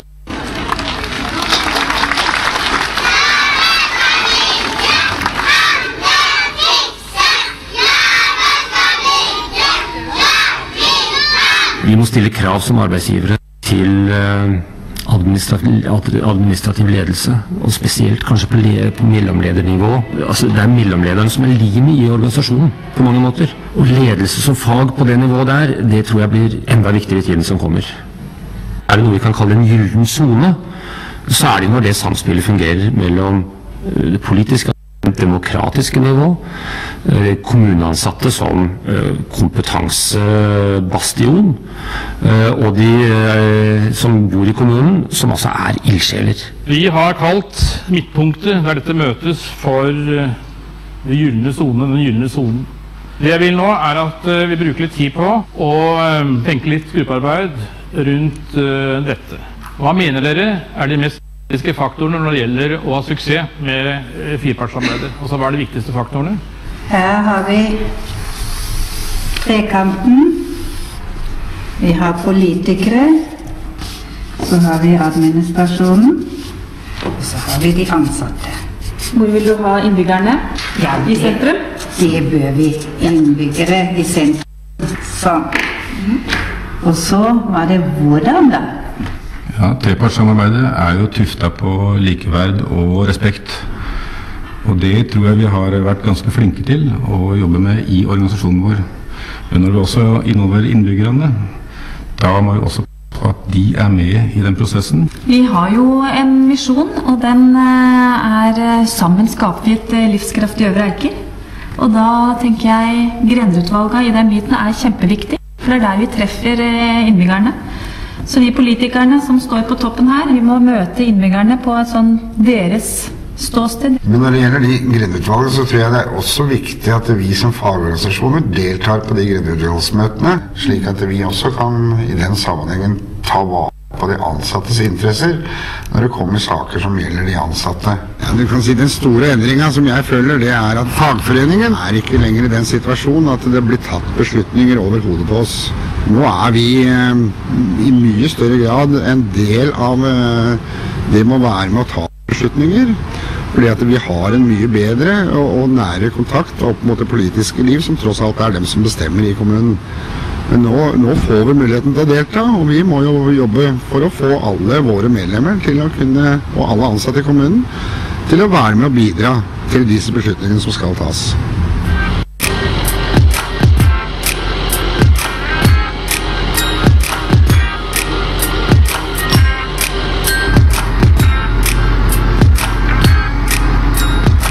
Grendeutvalget det da en sammenslutning av ildsjeler, folk fra lag og foreninger som på det enkelte sted. Og de binder vi sammen med kommunen via en utsending, en kontaktperson som har ansvaret for det enkelte tettsted. Og den personen han skal sørge for til enhver tid å holde dem oppdatert om hva som skjer. Grendeutvalget på Fiskum det startet opp for en 5 års tid siden. Og da begynte vi sammen med Grendeutvalget å tenke på hva det Fiskum skal bli. Hvordan vil Fiskum være om en god del år I fremtiden, og hva Fiskums kvaliteter. Det var et stort møte som vi hadde her nede. 70 mennesker kom, og vi begynte å tegne og fortelle litt og mimre litt om hvordan Fiskum hadde vært. Og da dukket ideen opp, og spesielt det som dreier seg om den flotte elva som renner bak oss nå, Fiskumelva. Det var et sted hvor mange hadde gode minner. Så vi startet egentlig ganske tidlig med en prosess. Vi leide inn landskapsarkitekt, vi leide inn en profileringsspesialist på hvordan vi skulle profilere tettstedet vårt, hvilken identiteter vi skulle ha. Og vi fikk et klart på en måte ansvar at vi skulle være bindeleddet mellom lokalbefolkningen. Så vi har typisk velforening og idrettslag og sånn, som vi kommuniserer sammen med I bygda. Og på en måte et sånt kommunikasjonskanal mot kommunen. Så det en form for seriøsitet over det, som gjør at det blir litt motivert. Vi blir tatt litt på alvor. For å gjøre dette her konseptet vi ser på nå, så mitt første vi gjorde, var å sette oss ned sammen med barneskolen og idrettslaget. Hva det dere trenger for noe? Hva det bygda trenger her oppe? Jo, de ville kunne gjøre klasseromsundervisning, uteundervisning, de måtte ha en plass å sitte og så videre. Så herav et amfi da, som har plass til 400 stykker etterpå. Litt større enn de hadde tenkt, men vi ser litt stort på det innimellom. Så en del av disse konseptene basert på innspill rett og slett fra bygda, og da skaper det en form for engasjement. Så jeg tror at dette blir bevart etterpå, har litt mer til den eierskapet I forbindelsen av. Det tror jeg viktig.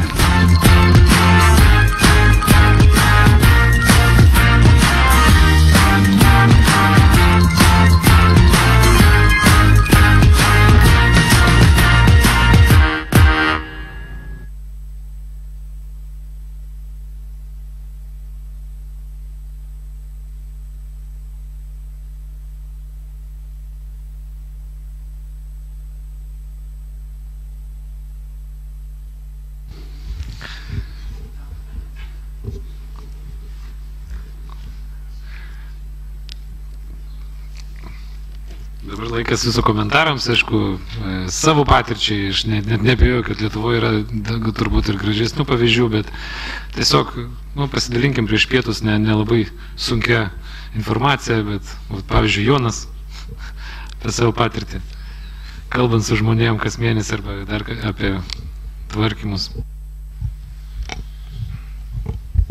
Sveiki, gyvi. Iš tikrųjų labai prasmingas paskutinis kadras, manau, visiems sukėlė šypseną, tai yra kaip visų mūsų veiksmų, darbų, kasdienių finalas, jeigu taip galima. Tai kad jeigu mūsų veikloje dalyvauja patys mažiausi mūsų bendruomenės nariai, tai mes, reiškiam, turim kažkokią tai perspektyvą. O jeigu kalbėti apskritai apie konferenciją, jeigu galima keletą žodžių. Excuse me, when the smallest members are involved, then it's the best thing ever. I believe that we can reanimate only what is dead, or clinically dead, or somebody that is in crisis. But the social dialogue, I believe, didn't even exist. So I believe that we are creating it from scratch. Yesterday, my colleague Bronius was talking about a lot of examples of the dialogue between the local municipalities and on the national level, but it's quite ultimatum full. We decided and you obey. You do what we say, but we don't give you the funds. Here we have our colleagues, firemen, well, not exactly colleagues, but still our people who work together.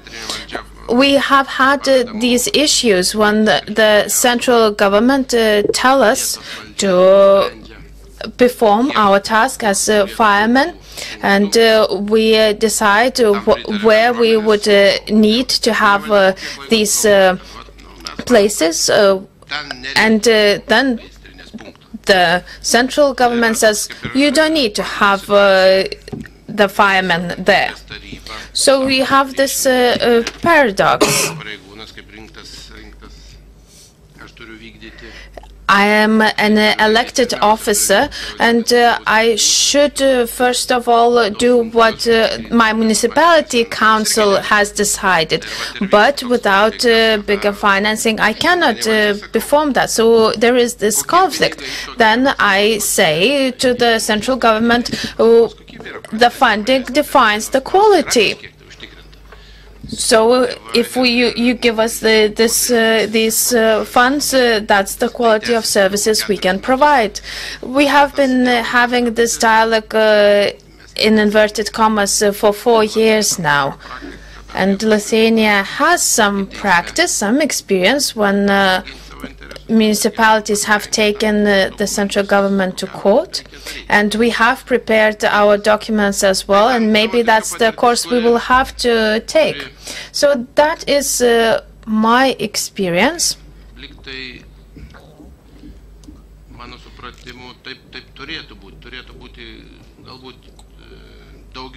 And that's the way it should be, that we are discussing more with our local people before making decisions. I've had a wonderful opportunity of visiting Norway, and near the polar circle, they said that to build a tunnel, we have had to discuss that for 20 years. Why we need to do that and why we don't need to do that. Yesterday, I saw one program on the Lithuanian television, and they were discussing something similar. Of course, we cannot discuss that fully on the TV program. However, that is the place to start the dialogue of arguments. Another example.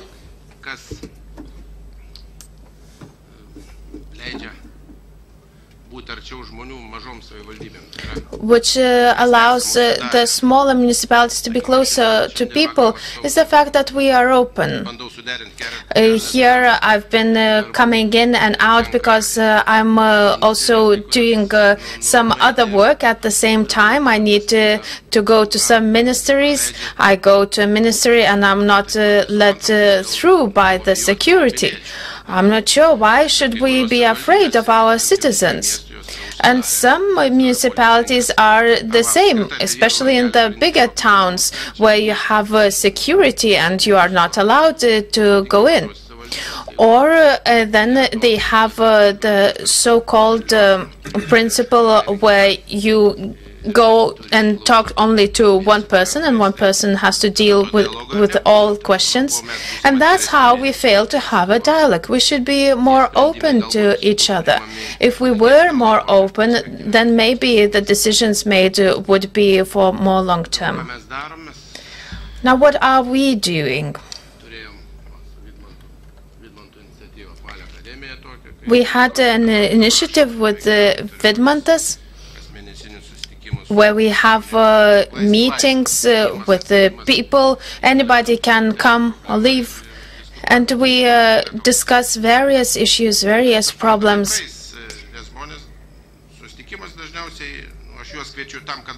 I invite people to come and resolve something, but people just come in and keep complaining and keep saying that you didn't do that, or somebody else didn't do something.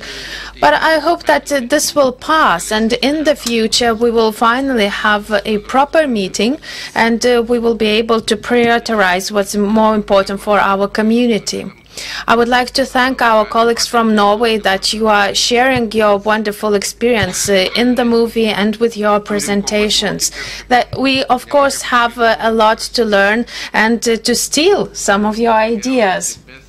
So best of luck to you, and I'm sure that we'll be working together. Thank you. Thank you.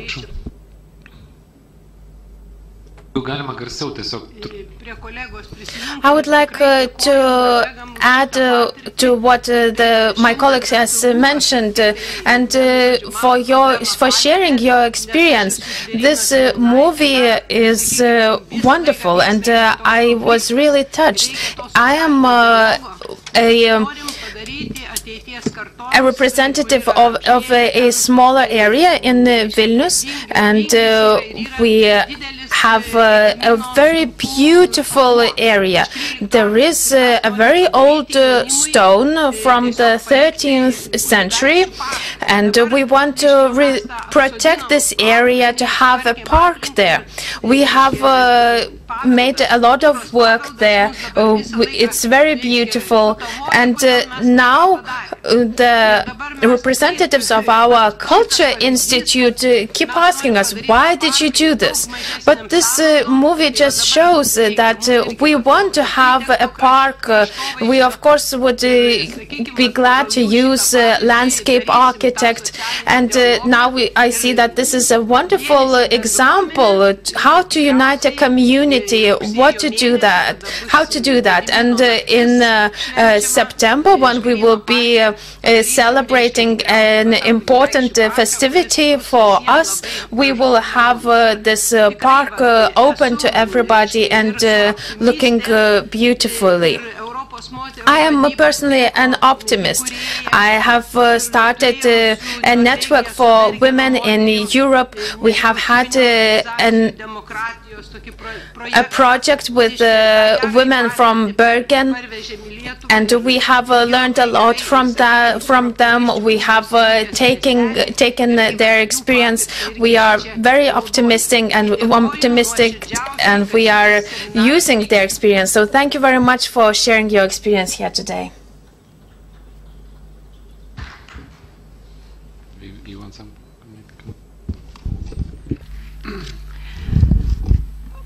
I have just wanted to make a short comment first to the mayor of Vilnius. If you remember the mayor here in the movie, he said that we don't have much money, but we did have a dream. And I think that sometimes it relates to the last speaker here too, that we do need some of these visions and ideas of how we would like our public areas to look like. And for your park here, I think it's very important to make sure that we have arenas to meet where people actually can see each other. We have all these social medias these days, and young people, they chat on on Facebook and Twitter and everywhere, but they are lonely amongst all their social friends. So to meet face to face is something we really have to make sure that we give that opportunity to the new generation as well. And we do need these parks, and you actually have lots of them here in Vilnius. I'm really impressed by all these squares and nice areas that you have around. So I wish you good luck with your project for your parks.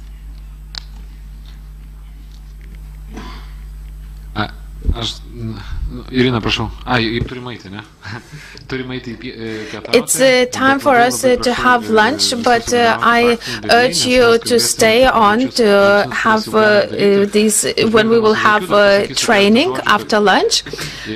Bent jau man I would like to mention that for me personally, when I go to regions and when I discuss with people there, we discuss a lot about what can be done. Maybe we can take smaller steps further, to go further. What we discussed in Ukmergė, for example, about the free day, when you can have a free day from work and you can go and do your business. Maybe we can discuss further this idea. Of course. Okay, we'll discuss that after lunch. I hope you will have a nice lunch and we'll be back 1:30. Galim pratęsti mūsų konferenciją ir kalbėjimą grupėse. So let's continue. The floor is yours. Yeah. My role today is to share with you some experience from Norway. And I'm not going to tell you what to do, but I'm going to maybe be a little bit helpful about how to do it. And I've been working with this community that you saw the film from. And we never tell them what to do. We always help them to improve their practice about social dialogue. We help them to see how to do it, not what to do. And that's very important, because I'm not coming from outside a community and tell people there what to do, but always how to practice a social dialogue, how to practice tripartite cooperation. When we start working in a community, I asked 3 questions, and Sven Arne asked the same questions yesterday. And if you're looking at the flip over, you can see the 3 questions there. The first question, and we know it's, and I know on the flip over, not on the PowerPoint. The first question that Sven Arne said was, where are we? That's the first question. Where are we? And he relates that to present practice. And we want you in the group afterwards to tell us and tell each other, where are you? And not only where are you in this country or in a district, but how are your practice about social dialogue in your district, in your project? And I think the starting point is always to describe the present practice. Then you have to describe what is our aim, what is the desired practice. Do you have some dreams about the future? Not only a year ago from now, 2 years, maybe 3 years, 4 years, 5 years. I think everyone have to have a dream. That's something different from what you're doing today. So we're talking about, on the flip over here, what is a desired practice? And the third question that was asked yesterday was, what do we do? And then we are talking about action planning. Talking about action planning, sorry. Did you hear me? Yeah, it's okay. And that's what we want you to do in the grouping, working in groups now, to ask these three questions. Where are we? What is our aim? And what do we do?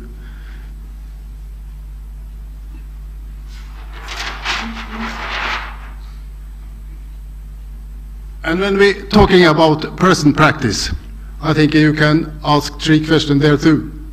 The first is, what is good about what we are doing today? And if you find something that's very good, you have to develop it. Because what's good today not necessarily good tomorrow. You always have to develop things you find good today. But it's very important when you are describing a present situation that you also tell yourself and everybody what's good. Then of course you can also describe what's not working and what do we have to improve about what's working, not working. And the third question is, are there something lacking? What are lacking? Do we have some dreams about something that's very different from now? When Martin Luther King, for about 50 years ago, he had a famous speech, "I have a dream." Most of the speech was about things that was lacking, but he had a dream. And I think everyone has to have a dream. And when you saw that film from the Norwegian community, they started in the middle of the 90s with Nazi. And they started to say to themselves, we have a dream of a much better community, and they started working on it. And today they see results, and that's hard work for over 20 years. That's the result of a dream. So what we want you to do now is to ask yourself three questions about your own practice. Where are we?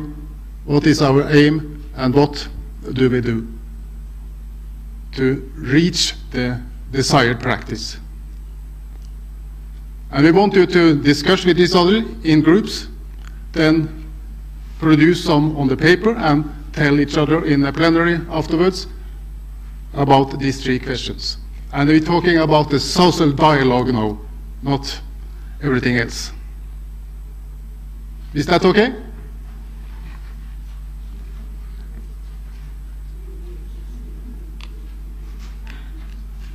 No?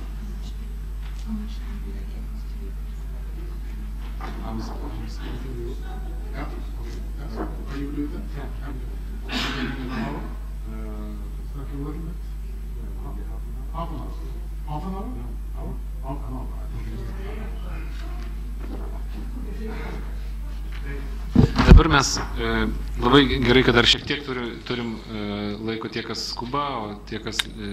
So it's good that we have still some time for those who are in a rush. If you are not in a rush, it's time for workshops now. Maybe now we could have municipal groups.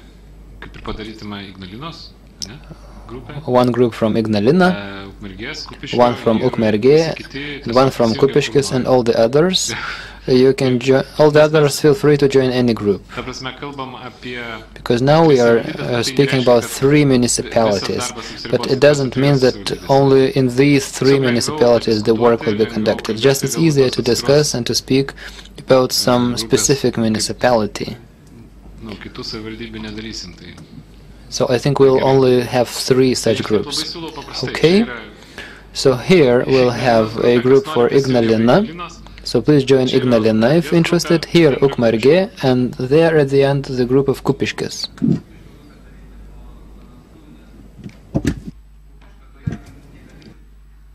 Tai Zarasų ir Kupiškio bendrai tada, gerai?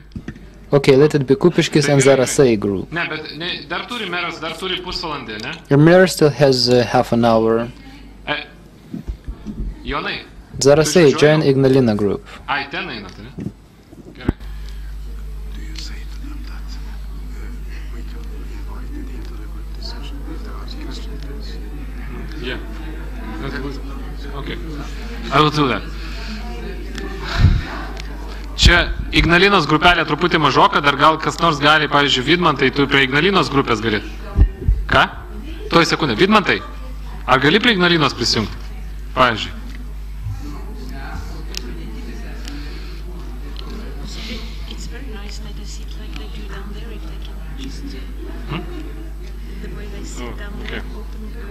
Ir jeigu galima, padarykim ratukų susėdimą. Elena? Elena? Just I will go.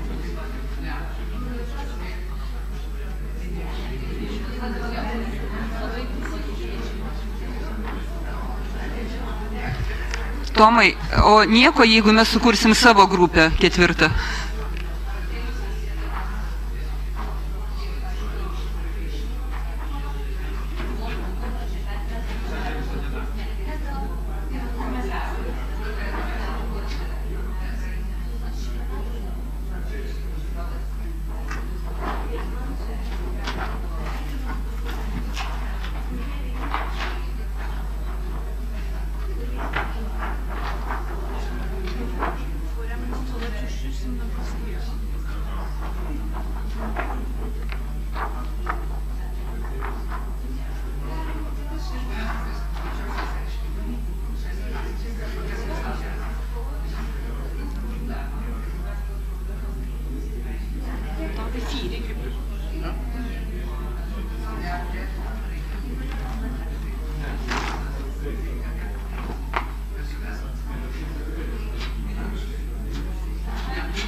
Aš prašau vertėjų, jeigu galite ateiti, ne? Gerai.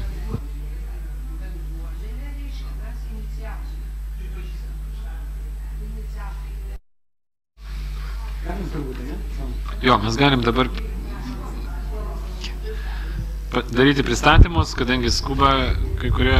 Okay, let's start our presentations as some people are really in a hurry. So let's start with those who are in a hurry from Zarasai and Kupiškis. Thank you. I will try to present what Kupiškis and Zarasai decided. What is our situation? Well, first of all, we created ourselves a dream to have social justice. That is our common ground that we have found. That is something that we are seeking, that we are working towards. Everybody can see this social justice differently, but something that we've been discussing for the last 2 days. We have understood that you cannot import, you cannot bring it from Norway, Sweden, or Finland. This is something that has to be created by us.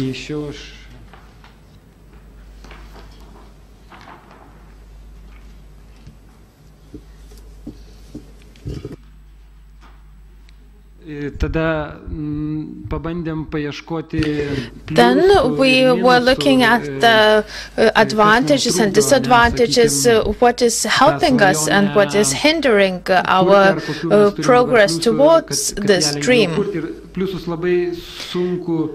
It was very difficult to find something positive, but what we have found was that we do have the parties of our dialogue.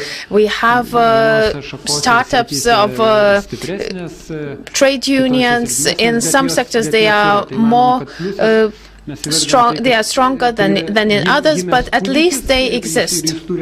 So the baby is born and it has to grow. Also, we decided that other positives are the following. We have a lot of problems, and that is our daily bread. We have a lot of things to solve. We have a lot of inequality, we have injustice, and that's something that needs to be resolved. And that is something that we can achieve. We can achieve a lot.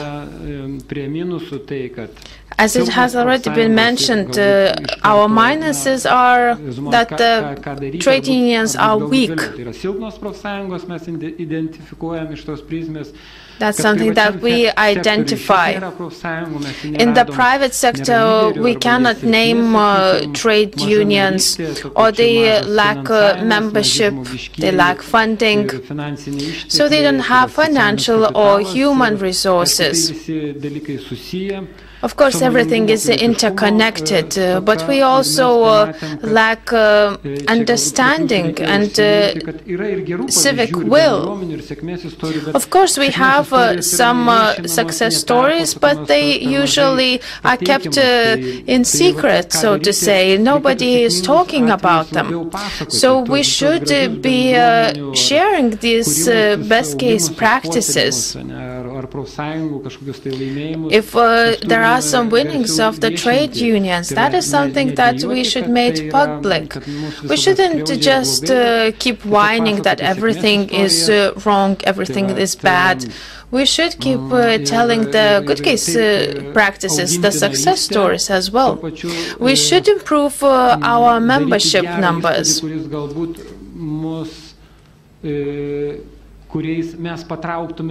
We should be an example to other people, as people usually do not want to join the losers.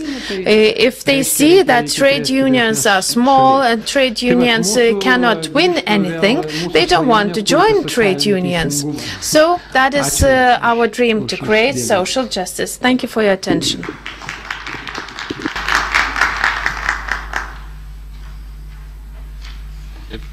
Kas dar pasiruošę kalbėti ir... Is somebody else ready to talk? Ukmergė.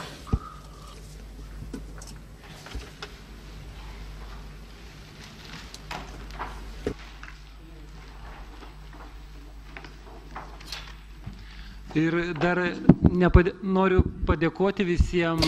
I would also like to thank everybody for the seminar, for the good case practices. Thank you very much for your ideas, for your goodwill to help us. I hope that we will be cooperating in the future. Unfortunately, we have to leave now. Thank you, Andrius.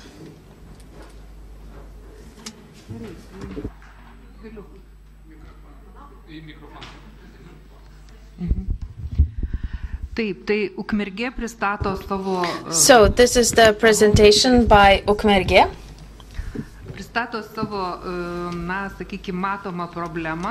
And the problem that we see and how we can resolve it.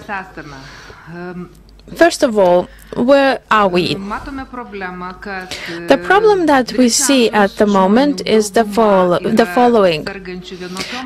Elderly people are getting sicker and sicker. Those diseases are found later on as the disease is already spread too far, and the person cannot continue working and cannot come back to community at his or her older age. And that is a very big problem in Lithuania. So what do we have for today? We have some programs that are financed by the government, and people can go for checkups. We have 7 programs, 6 are for adults, 1 for children. In Ukmergė, these programs have not been very successful as in many other regions. So the government is allocating funds, but the funds are not used properly, and people's health is not improving.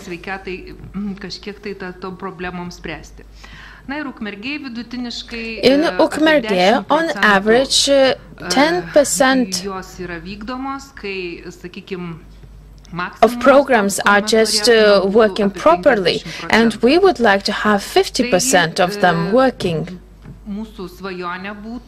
So that would be our dream, so that people of a working age who could work, they could go for checkups, health checkups, and it would be great if they could do that during working hours. As you probably know, a lot of clinics are working just during the working hours, just the same as all the other people, and so the person cannot go for a checkup during a working day, and they cannot participate in those programs.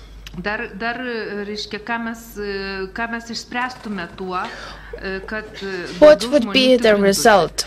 If more people went for checkups, their health would improve, because the diseases would be caught in their early stages. So it would be cheaper for the country. It would make sure that people go back to work sooner, and people would have a longer productive age. Of course, that would be a great benefit to the state, to the person himself or herself. Now, if the tripartite council could make this decision, and I'm talking about the representatives of municipalities, of trade unions, and of business, they could agree that each person of a certain age who should be participating in these programs would get a free day. That would mean one free day in 2 years. That would not be a big burden for the business, for the employer. But that would generate great results. At least that's what we expect. Talking about state-owned companies, that would be, of course, easiest to do. The mayor could decide, or the municipality council could decide that this should happen, and that's it. Well, maybe we should have a bit longer discussion with employers, but we are still sure that if we had this new attitude in the community, that it is something that is useful to people, if they understood that it is better to catch the disease in its earlier stage and receive treatment, everybody would be able to unite, especially in the private sector. And so they could encourage their employers to participate in this scheme. So that would start the ball rolling.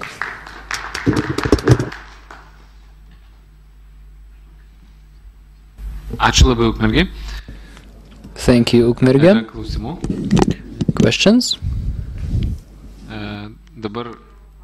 Prašau, paklauskite. Paspauskit, prašau. One day in 2 years is not a lot for a small organization, but for big companies with 8,000 workers, they would leave 8,000 days. So I think it would be quite problematic for big businesses.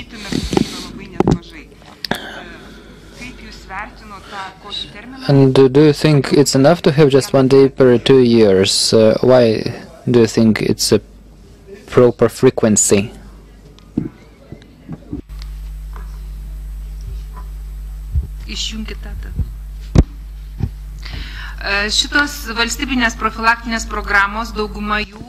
The prevention programs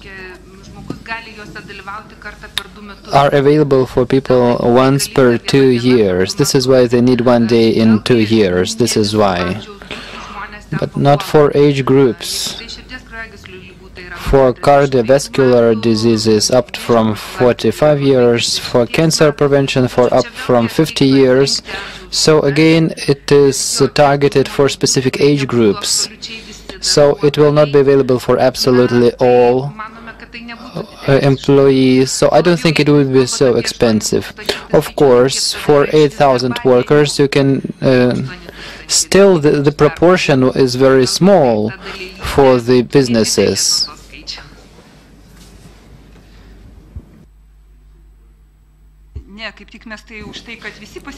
We support the idea in general, just I wonder what employers will say.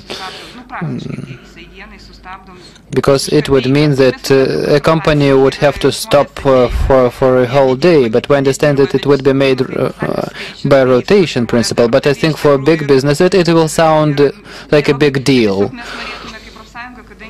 As a trade union, we also think as we have our shops also in Ukmergė, and we also have our trade union branch in Ukmergė, so we would willingly join such initiative. Because we are a trade union in your shops, and we would willingly participate in such a program. For sure, we will call you.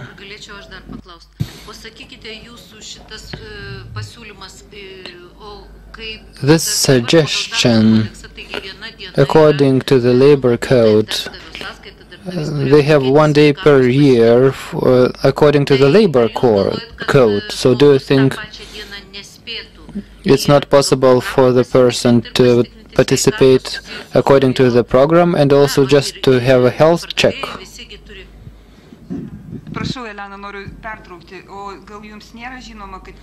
And maybe you don't know that at the private sector almost no one uses these days. Usually they use their days off for the health check.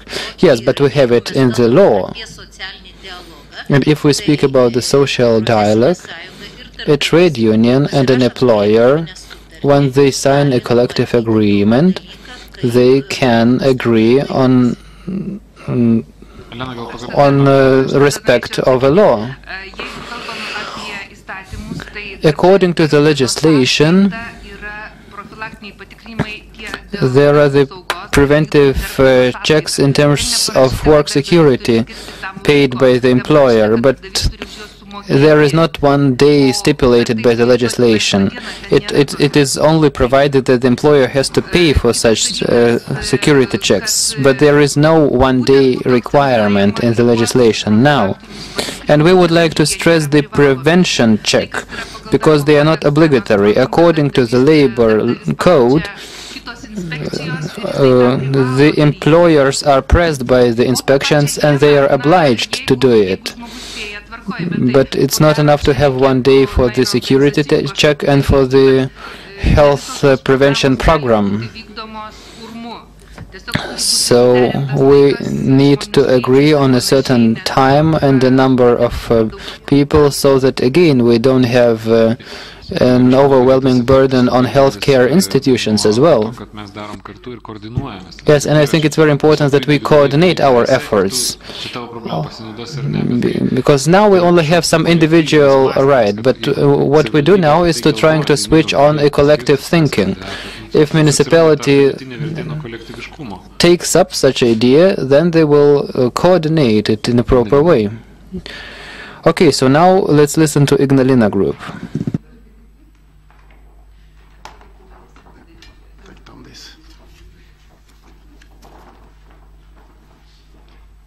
Nieko pas jūs labai gerėtis meras, jis jūs.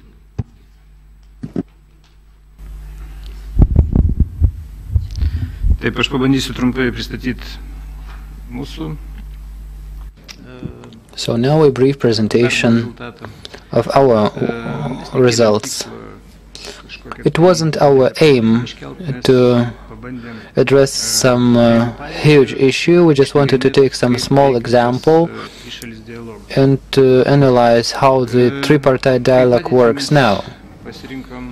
So we have taken an example of water supply, because we thought that we pay a lot for it, but we don't save the water, the fresh water. So one of the solutions, we've come up with the goal to reduce the costs, to save the natural resources of the fresh water, and to create new jobs. To achieve this goal, we've decided that we need a tripartite cooperation between the community, the water suppliers, and the Ministry of Environment. So what can we do?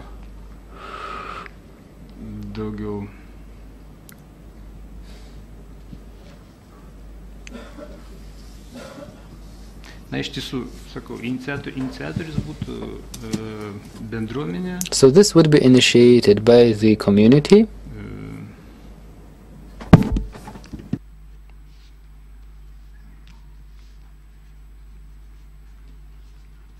Gal truputėlį padėsiu aš.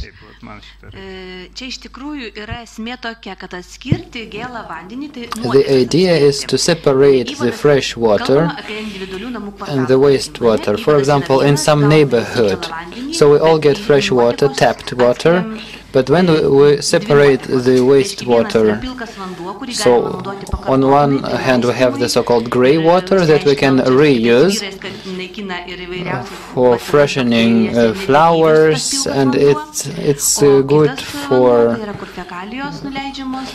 for some purposes. And the second type of the wastewater is the real wastewater that then has to be recycled later on. So this would be an opportunity for us to use a part of the wastewater so that we reduce the costs and to use it again, and this is also how we could save some resources. Sounds pretty ambitious. I'm not an expert in this field, but I guess it would demand quite much investments. Do you think it's more about education of consumers or about investments and infrastructure facilities?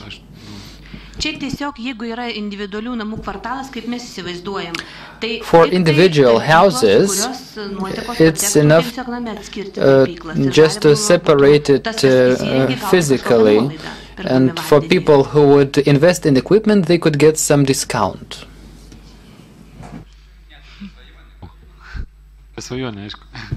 Well, this is a dream, but thank you.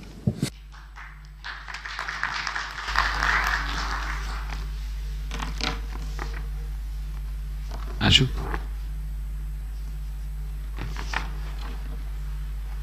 Dar viena grupė.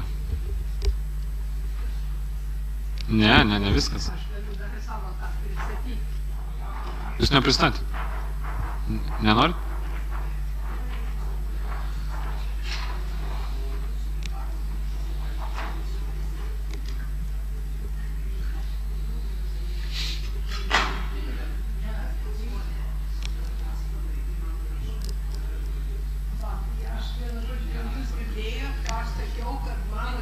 Yes. What are we doing the rest of the day? Yeah, you go with this. Jie dar įsijungti. Tai va, mano reiškia, kaip sakiau, yra visiškai kita problema. So my problem is totally different. As I said, we want to create the historic park of the Grand Dukes in Žvėrynas neighborhood, and now we have a conflict between the municipality, the Department of the Cultural Heritage, and the community. The community wants it. Our community is very intellectual. 35% are old composers, intellectuals, and there is a huge gymnasium in our neighborhood. So we have 5 NGOs in our community and the youth center. So my goal today is to address this conflict and to create some model. So these lessons were very helpful for me, and I've created my own model with the municipality on the top. This is the municipality of Vilnius city, and they have the development commission. So as I said, the conflict is between the heritage department and the municipality and the community. So how can we now resolve it? So as I said, we have the municipality and politicians, and also the heritage department and the business. So this is quite a rich neighborhood with quite strong businessmen living there, and they are willing to help. So what's the existing situation? What the current situation is? The municipality says they have no money, and they say that they just own the land. So we don't ask, we don't apply for money from the municipality. We'll try to find money ourselves. So we'll raise funds, but we need the land, because now the land belongs to the municipality, and the stone belongs to the municipality. And the heritage department wants to block the whole initiative because they say this stone is protected, so we cannot do anything with it. And we want the community to be more active, and we all want to. We had some meetings, and also we celebrated our ethnic festivities there. So the old people of our neighborhood want to create some park for their grandchildren, and also to commemorate the history and to create the Park of Grand Dukes there. And so, first of all, the first step is that on the 25th we organize the initiative to clean the bank of the river. We all will come together to clean the territory. Then we'll have a meeting of the community. We'll present the idea to people so that they become enthusiastic, and then we would send letters to our mayor and to the heritage department. We have a good architect in our community who agreed to design the park free of charge, pro bono, but we can see that the mayor is not interested and the heritage department is not interested. So then we met other politicians. Degutienė is the politician elected in Žvėrynas, the member of parliament from our neighborhood, and also we have Puteikis, who is the expert of heritage. So we try to agree with the members of parliament to find a way to carry out our idea. So I think that this communication and this model is one of the best ways. And it is applicable not only for employees, employers, trade unions and things, but for any cooperation to address any issue. And this is why we want to create this action plan with specific steps. So we already have some people, artists, who have agreed to organize some art event with artists from Belarus, Poland, Estonia, and Lithuania coming together here, so that we create the Park of Sculptures. And we have already cafes who are interested in provide food and catering, and we have nuns who have agreed to provide them with accommodation, so that before the winter we have the opening of the park. So it wouldn't cost anything, but it would be a huge thing for the future generation, for new generations to come, with some funds raised with the assistance of businesses. Businesses are also interested now. They want to contribute to some good ideas. Businesses, I think, will be supportive. So I think it's very good that we had these recommendations from our colleagues from Norway. Thanks a lot. This is a great example when we have one person who is very good in articulating ideas and believing these ideas, and I think this is one of the most realistic things that we have heard today. So I think we can learn a lot from this lady. Irina?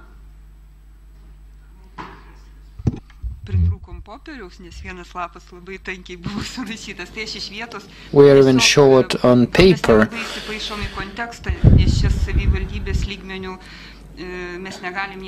Maybe we're out of context, because our group was different. We had a small group of our trade union activists here, rather than municipality group. So our context is slightly different. So our organization, formally, we are accepted, but we are not accepted as equal partners. Our organization is not very large, but we have some experience of negotiations, and administration pretends to be very friendly, and they smile a lot, and they kind of say that yes, we want to go for a dialogue with you, but not always it works. Speaking about the girls, as we work at the private sector, of course they want to earn as much profit as possible at the account of the workers, employees, and the problem is that the labor code doesn't work to defend the employees. So our strategy is that the one that we have opted, that we want to actually carry out some provisions of the labor code in our company. So I think we would have some bilateral dialogue at the beginning. First of all, the trade union should be as active as possible in our negotiations with the employers, but for this we need to mobilize our members, or to involve our members. So for this we have to recruit as many members as possible. For recruitment we need to reach out to employees, to demonstrate good examples of their colleagues who are members of the trade union. We should invite them to such conferences and seminars, so that we raise awareness and educate them up from the bottom level where they are now, just to educate them and to provide them with knowledge and to empower them. So this, I think, would enable us to be a stronger organization. So once we are stronger, it will be much easier for us to achieve the real respect to the labor code in our organization. Knut, can you follow? 5 minutes? Or... Sorry? I'm going directly, or... Yeah? Before you take the floor, Knut, I just want to tell you why I walk around with this little chocolate for you. This is a symbol of what I talked about. We have to celebrate the small victories and appreciate each other's contribution. So that was just a small token from me to you, saying that I really appreciated your contribution. Thank you.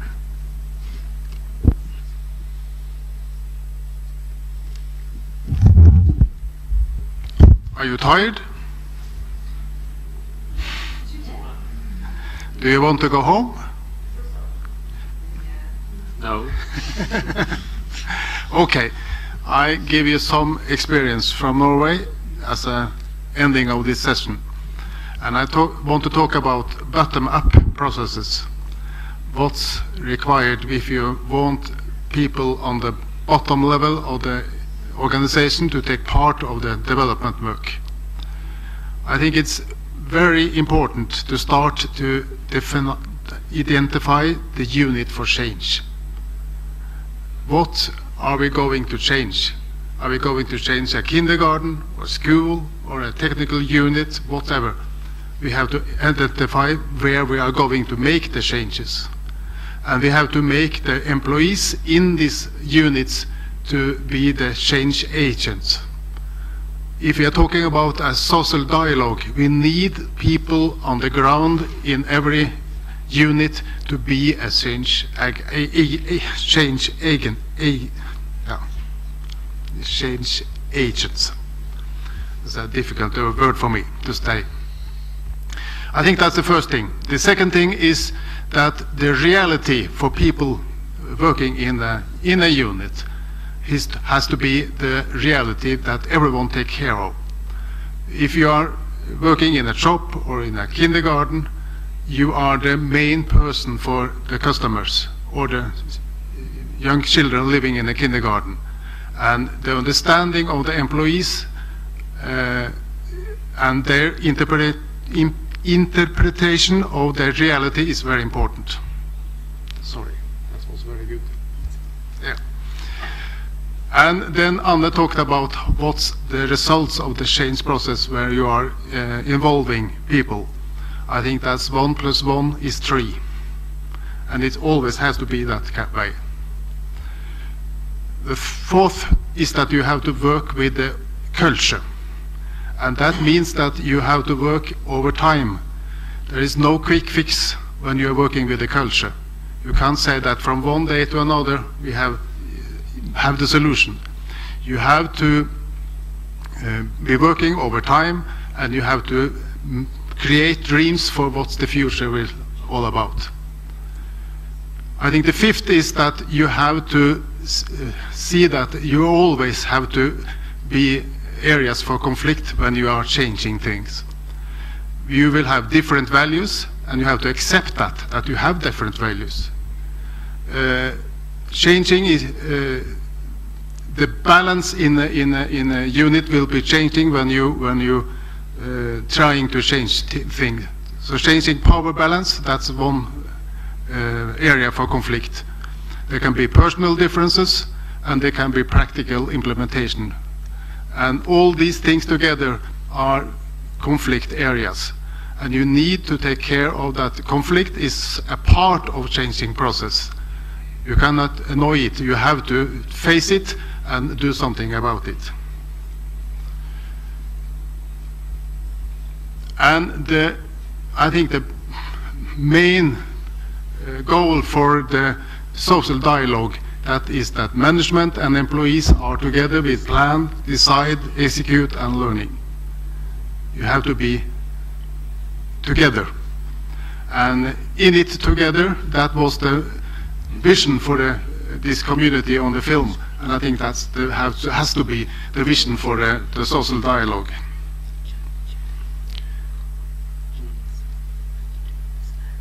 I think you are going to have this one afterwards, but that is terrible to show you that sort of thing. But that's what normally communities in Norway establishing a three-part collaboration.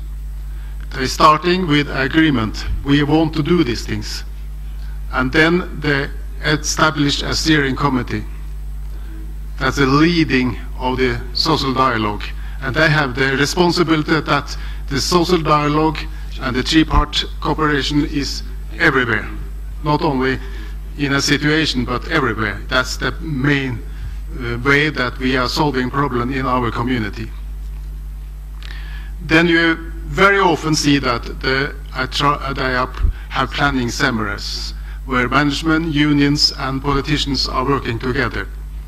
What are the needs for development in our community? And you can also invite others, but I think you normally have to meet, to plan together, have seminars together, where everyone is taking part of this process and defining what's going to do next step. So then you are, if you have a seminar, then you are defining areas for development, and you can form groups for brainstorming that formulate projects and so on. So what we have good experience of in Norway is that you have to have a steering committee that leading the work, and you have to demand that every units are groups that's coming together with brainstormings, formulate projects with ideas and so on. You can see at that model later on and look at it. I hope that I can give you some ideas of what's necessary if you have to establish a three-part collaboration. Yeah. So I think that's the main message for me, that you have to work hard on establish a three-part collaboration. That's not quick fix. It's to take time and to use that time to change the culture. Because the film we showed you from this community outside Oslo, they have changed the culture in the community. They have a lot of results. They have parks, they have better hospitals, schools, that sort of thing. But first of all, they have changed the culture towards collaboration. And it's three-part collaboration everywhere. Every unit, every school, every kindergarten, every hospital, every technical unit have groups that working together with three-part collaboration. Thank you.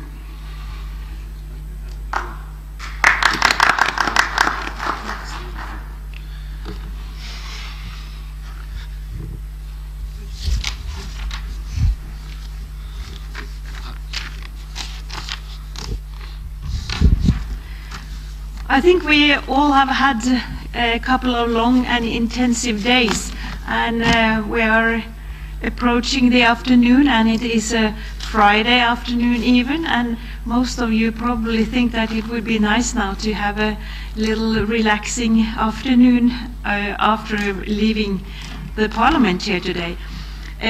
We have one small little exercise that we would very much like you to participate in before we kind of close up for good. And there is something that we actually do need for our project too, because we would like to, you know that you are part of this program that is going on till the end of 2014. And we would very much like to know where you are at right now. If you will have a piece of paper that Thomas will give you, and I want you to reflect for, like, say 5 minutes between you and come up with a number. I want you to grade the quality of social dialogue in your municipality the way it is right now, on a scale between 1 and 10. Can you tell or agree where you feel you are at now? And then by the end of the project, we will do the same exercise. This is to make Thomas's work a little easier in 2014. And I think it's quite useful too. I mean, it's part of an evaluation process, but I think it would be very helpful if you could do that.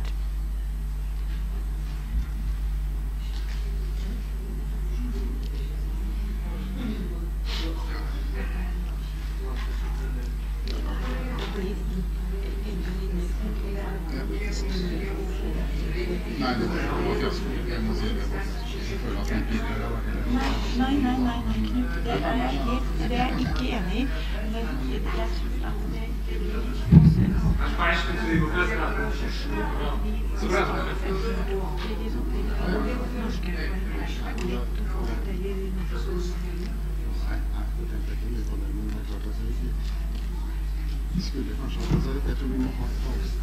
Tiesiog skaičių.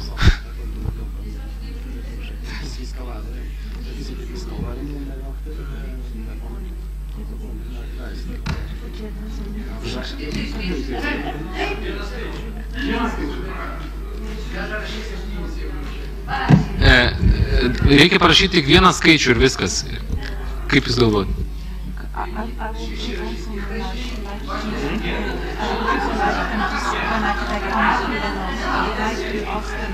How do you feel about this? No, not feel, but if they say me, why? Why did you say or did you say two? What is it? I would like to find positive elements that we have to be but if you, maybe you could take notes of what I'm saying, because it can be useful to have for later on the follow-up. But I hope I can, maybe I need to use this.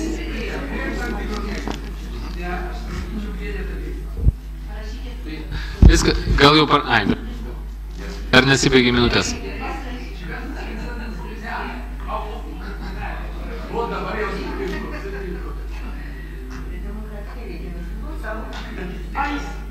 Have you agreed on a number? Yes. Okay. All of you? Are you discussing still? Do you need a little more time? No. You are okay? Dabar toks klausimas, gal galite įvardinti tą skaičių ir pasakyti, kodėl... Now maybe you could tell us the number and tell us why you wrote that number. Anna čia padės man. Anna will help me here. I mean, if they can interpret, I would like to ask you, Elena, what is the number that you want to share with us? Mes sutarėm, kad Ukmergės rajone yra 5. We decided that it is number 5. Number 5. That's good. Great. Why didn't you come up with the number 3? Can you describe what you think is good? What is it that is positive about the social dialogue in Ukmergė to qualify for Galiu va dabar ir atsakyti. I can easily answer you. Practically, we have trade unions that are united. We have businessmen who cooperate. We have good relations with the municipality and its administration. And actually, we have the tripartite council. Well, of course, there are some problems there, but it is working. Compared to the whole of Lithuania, it's better in Ukmergė. That's great. I think that's wonderful. Next question. Why didn't you give it an 8? What would you like to see happening between now and the end of 2014? How can you improve? We could improve the situation in 2 areas. One area is by using Norway's experience, and so that we would understand that we still need to do a lot, that we have done quite a lot, that our trade unions would be prepared for that. Maybe there would be a person responsible for developing the social dialogue in the region.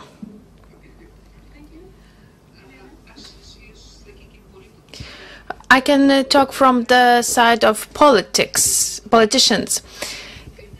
What we need is the generation of ideas to improve life, to make it more beautiful. We need ideas from the bottom. It's not us who need to decide what we need to do to make life better. People should start participating in this process through trade unions so that we could get these ideas through the tripartite cooperation. That's excellent. I think that's a very good idea to keep in mind. How can we get more ideas from people? How can we develop our communities? Thomas is keeping a note. We will check you on that later. Kubiskus? No. Oh, no. Sorry. Visaginas, pirmiausia. Sorry. Maybe I'm too bold, but I wrote 6.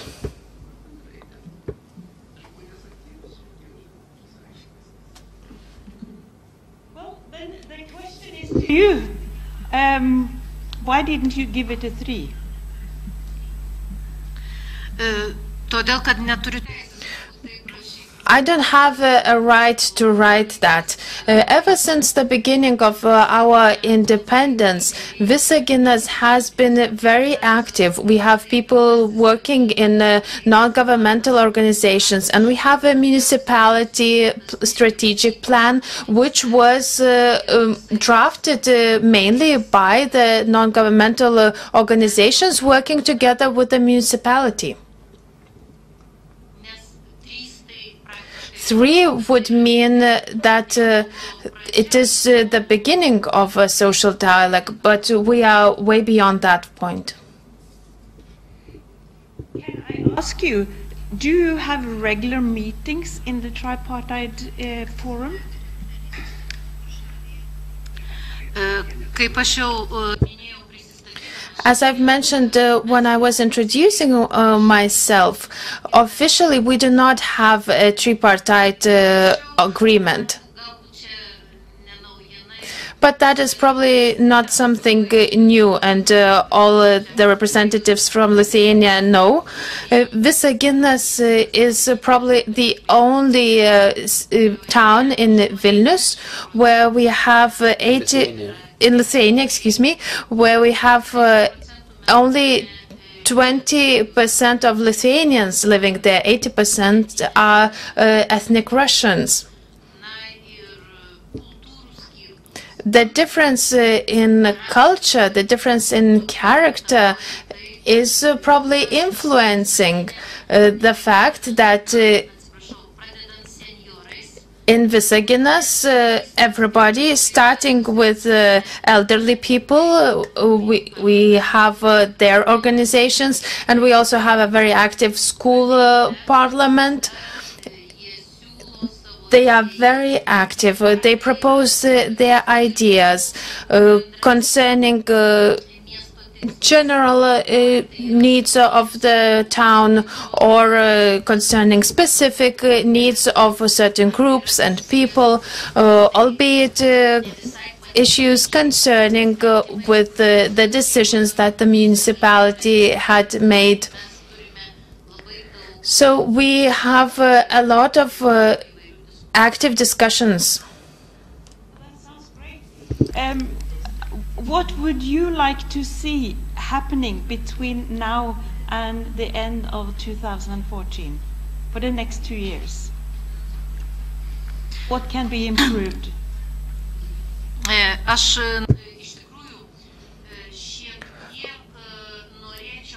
Well, I personally would like to have a dialogue, something that I have mentioned at the beginning. Usually we have very active demands from one side, and they think that that is the only truth. They do not listen to the other side. So what I would like to see by the end of 2014, if I'm still here, I would like to say that in Visaginas, all 3 parties hear each other.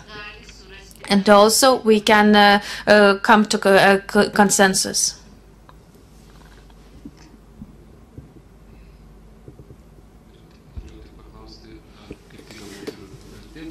I wanted to ask, maybe you should have a formal tripartite council. Well, we are doing that as we have had a lot of celebrations. I'm sure by the end of April we'll have one.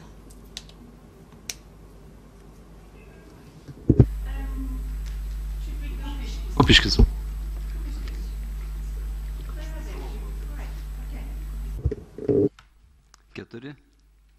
4.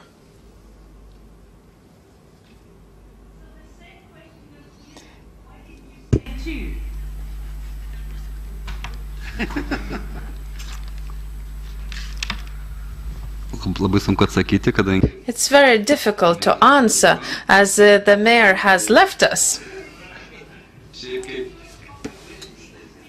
Frank, it's your opportunity to be frank now, so speak up when he's not here.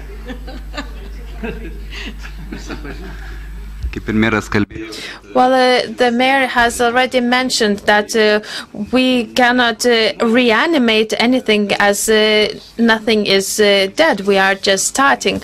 I'm not originally from Kopiškis, but I see that the mayor is very active and he's trying to create dialogue in his own town.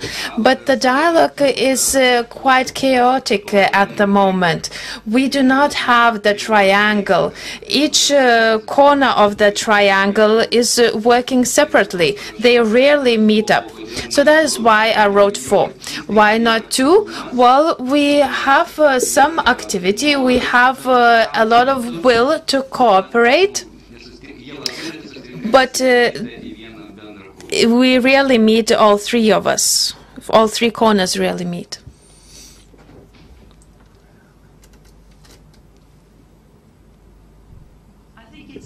Good that you have a mayor who would like to see this happening, and as you said, if the will is there, the way is there too. That's a Norwegian saying, but if you have the will, that's really a strong power to get you further. Same question, of course, goes to you. What would you like to see happening next time you write an 8, maybe? What has happened in Kopiškis in the meantime?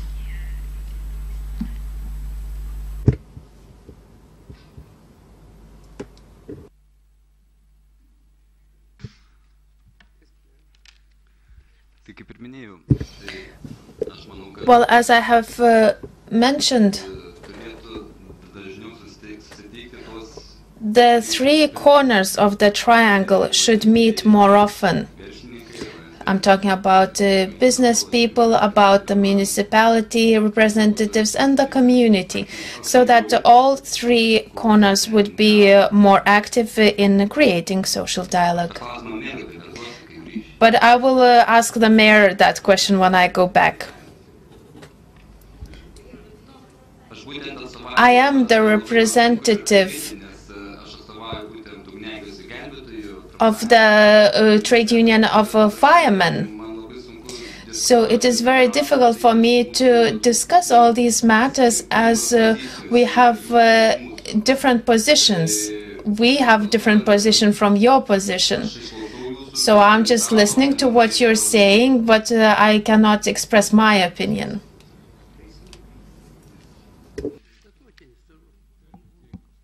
I think that's fair enough. That's fair enough. I think we'll move on. Sampro? Sampro. 3. We wrote 3.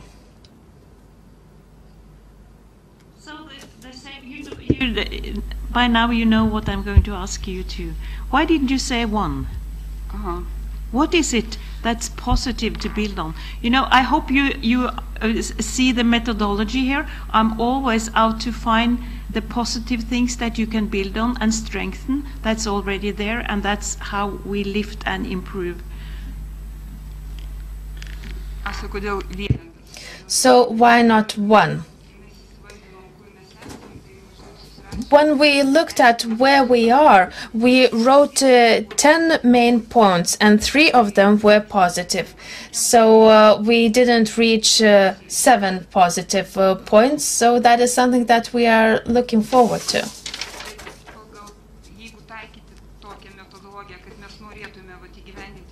Let's say if we say that we want to have all 10 points to be positive, if we achieve at least a fraction of that, that would be actually great. Talking about Sampro as an organization, one of those positive points, one of those 3 positive points, is the fact that we are starting communication with municipalities. At the moment, it's quite formally done. We are writing to them, and the municipality of Vilnius at least know about us. We hope that one day we'll receive an answer. That is the first step towards the dialogue.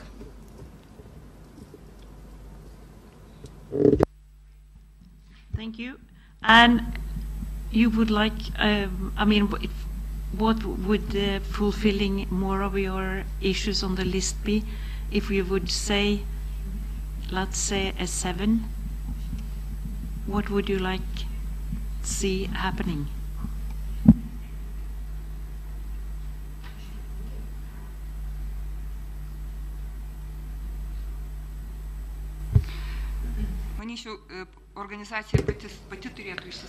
Well, first of all, the organization should take care of its own problems inside. I'm talking about membership, about education, about being able to be part of a dialogue, to be able to negotiate. If we cannot negotiate inside our organization, we cannot really be heard. We are looking inwards at the moment in order to have what to say when we meet with the other parties. I think that point is extremely important. I think as a union, you have to make sure that the skills of your members are also lifted. And this is about the equality of the partnership as well. So it's a very good point. I would like to see more of that happening myself.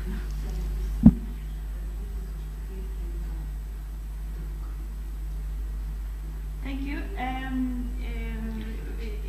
Ignalina? Did you heard me even without the microphone? Whether it's on and off, I don't know. Ignalina wrote the 6. There's no mayor. You can write whatever you want.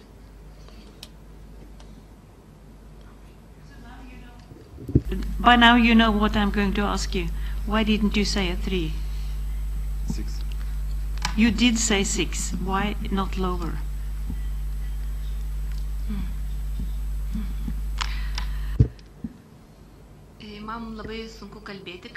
It is very difficult for me to talk because I'm representing the international trade union of policemen. I'm the head of the Ignalina branch. We do not have a strong relationship with the municipality. If we're talking from the police side, I would probably not write more than 1. But as a member of a community, we have talked among each other. We wrote a 6, just as part of a community. What relations we have the municipality, what they tell us, what the decisions they are making. That's why we wrote a 6.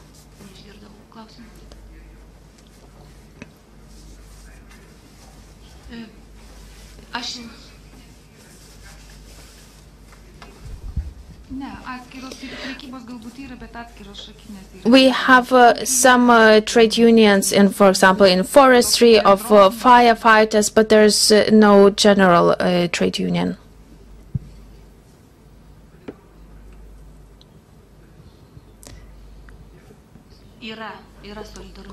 We have trade union solidarity.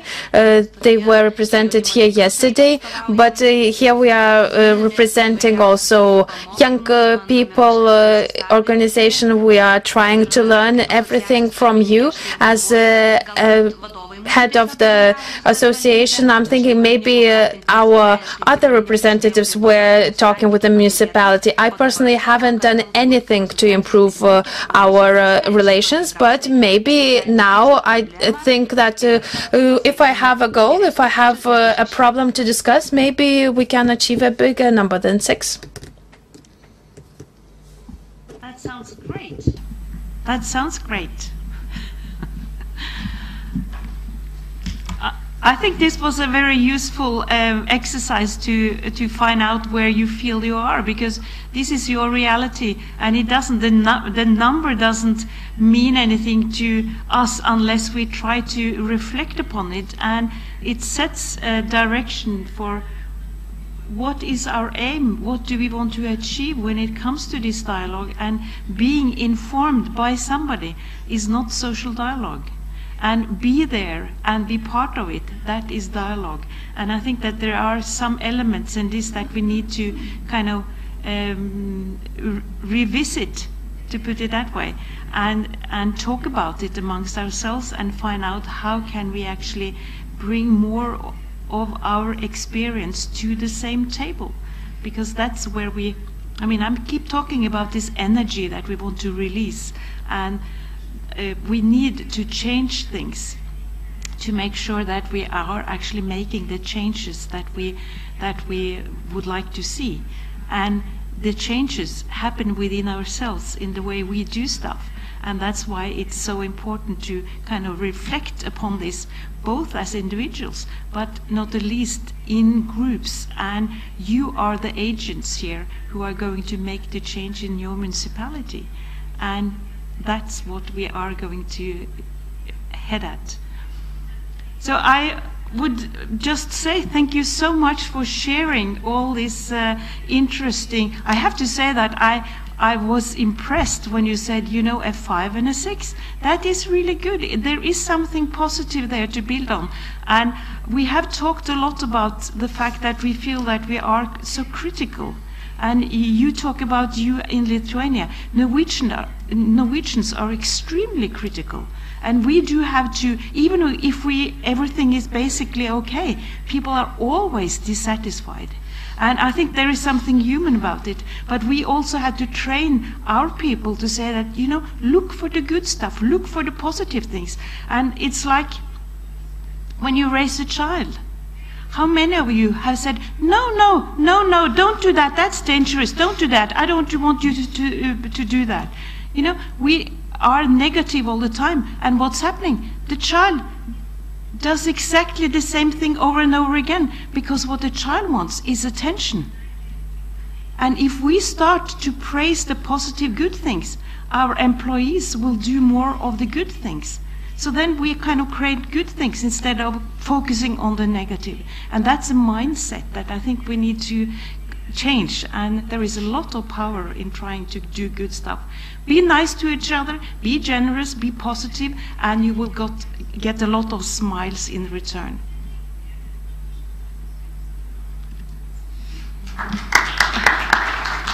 I think that was an excellent summary of the message which this conference was to send. I should have said that in Lithuanian. Well, it was nice that you said that, so I could understand it too. Thank you. Should we close? Yeah. Who would like to sit here for another 45 minutes? Raise your hand. No. Mes turim labai tikriausiai padėkoti. Well, first of all, I would like to thank a lot of people, and to thank as employers to people who are sitting above. I would just like to say that, you know, we have just started this partnership and collaboration, and we would like to, Thomas is the key guy here, and Martinus and Irina, and there are several very good people here in Vilnius who will take care of you and who will be hands-on, calling you, visiting you, and making sure that you progress in what you have decided that you want to do here. And we would like to follow up from our side too. We are going to spend the morning tomorrow. He's working around the clock, weekends and any time. So tomorrow we will have a meeting. That's not a good sign. No, but just to sum up and see where do we go from here. And I wish you the very best of luck with your progress, because it's your own. You don't do this for me, you don't do this for Thomas or for Irina, you do it for yourselves. But we would like to cheer you and follow you and learn from you. So good luck to all of you. Tai ačiū visiems.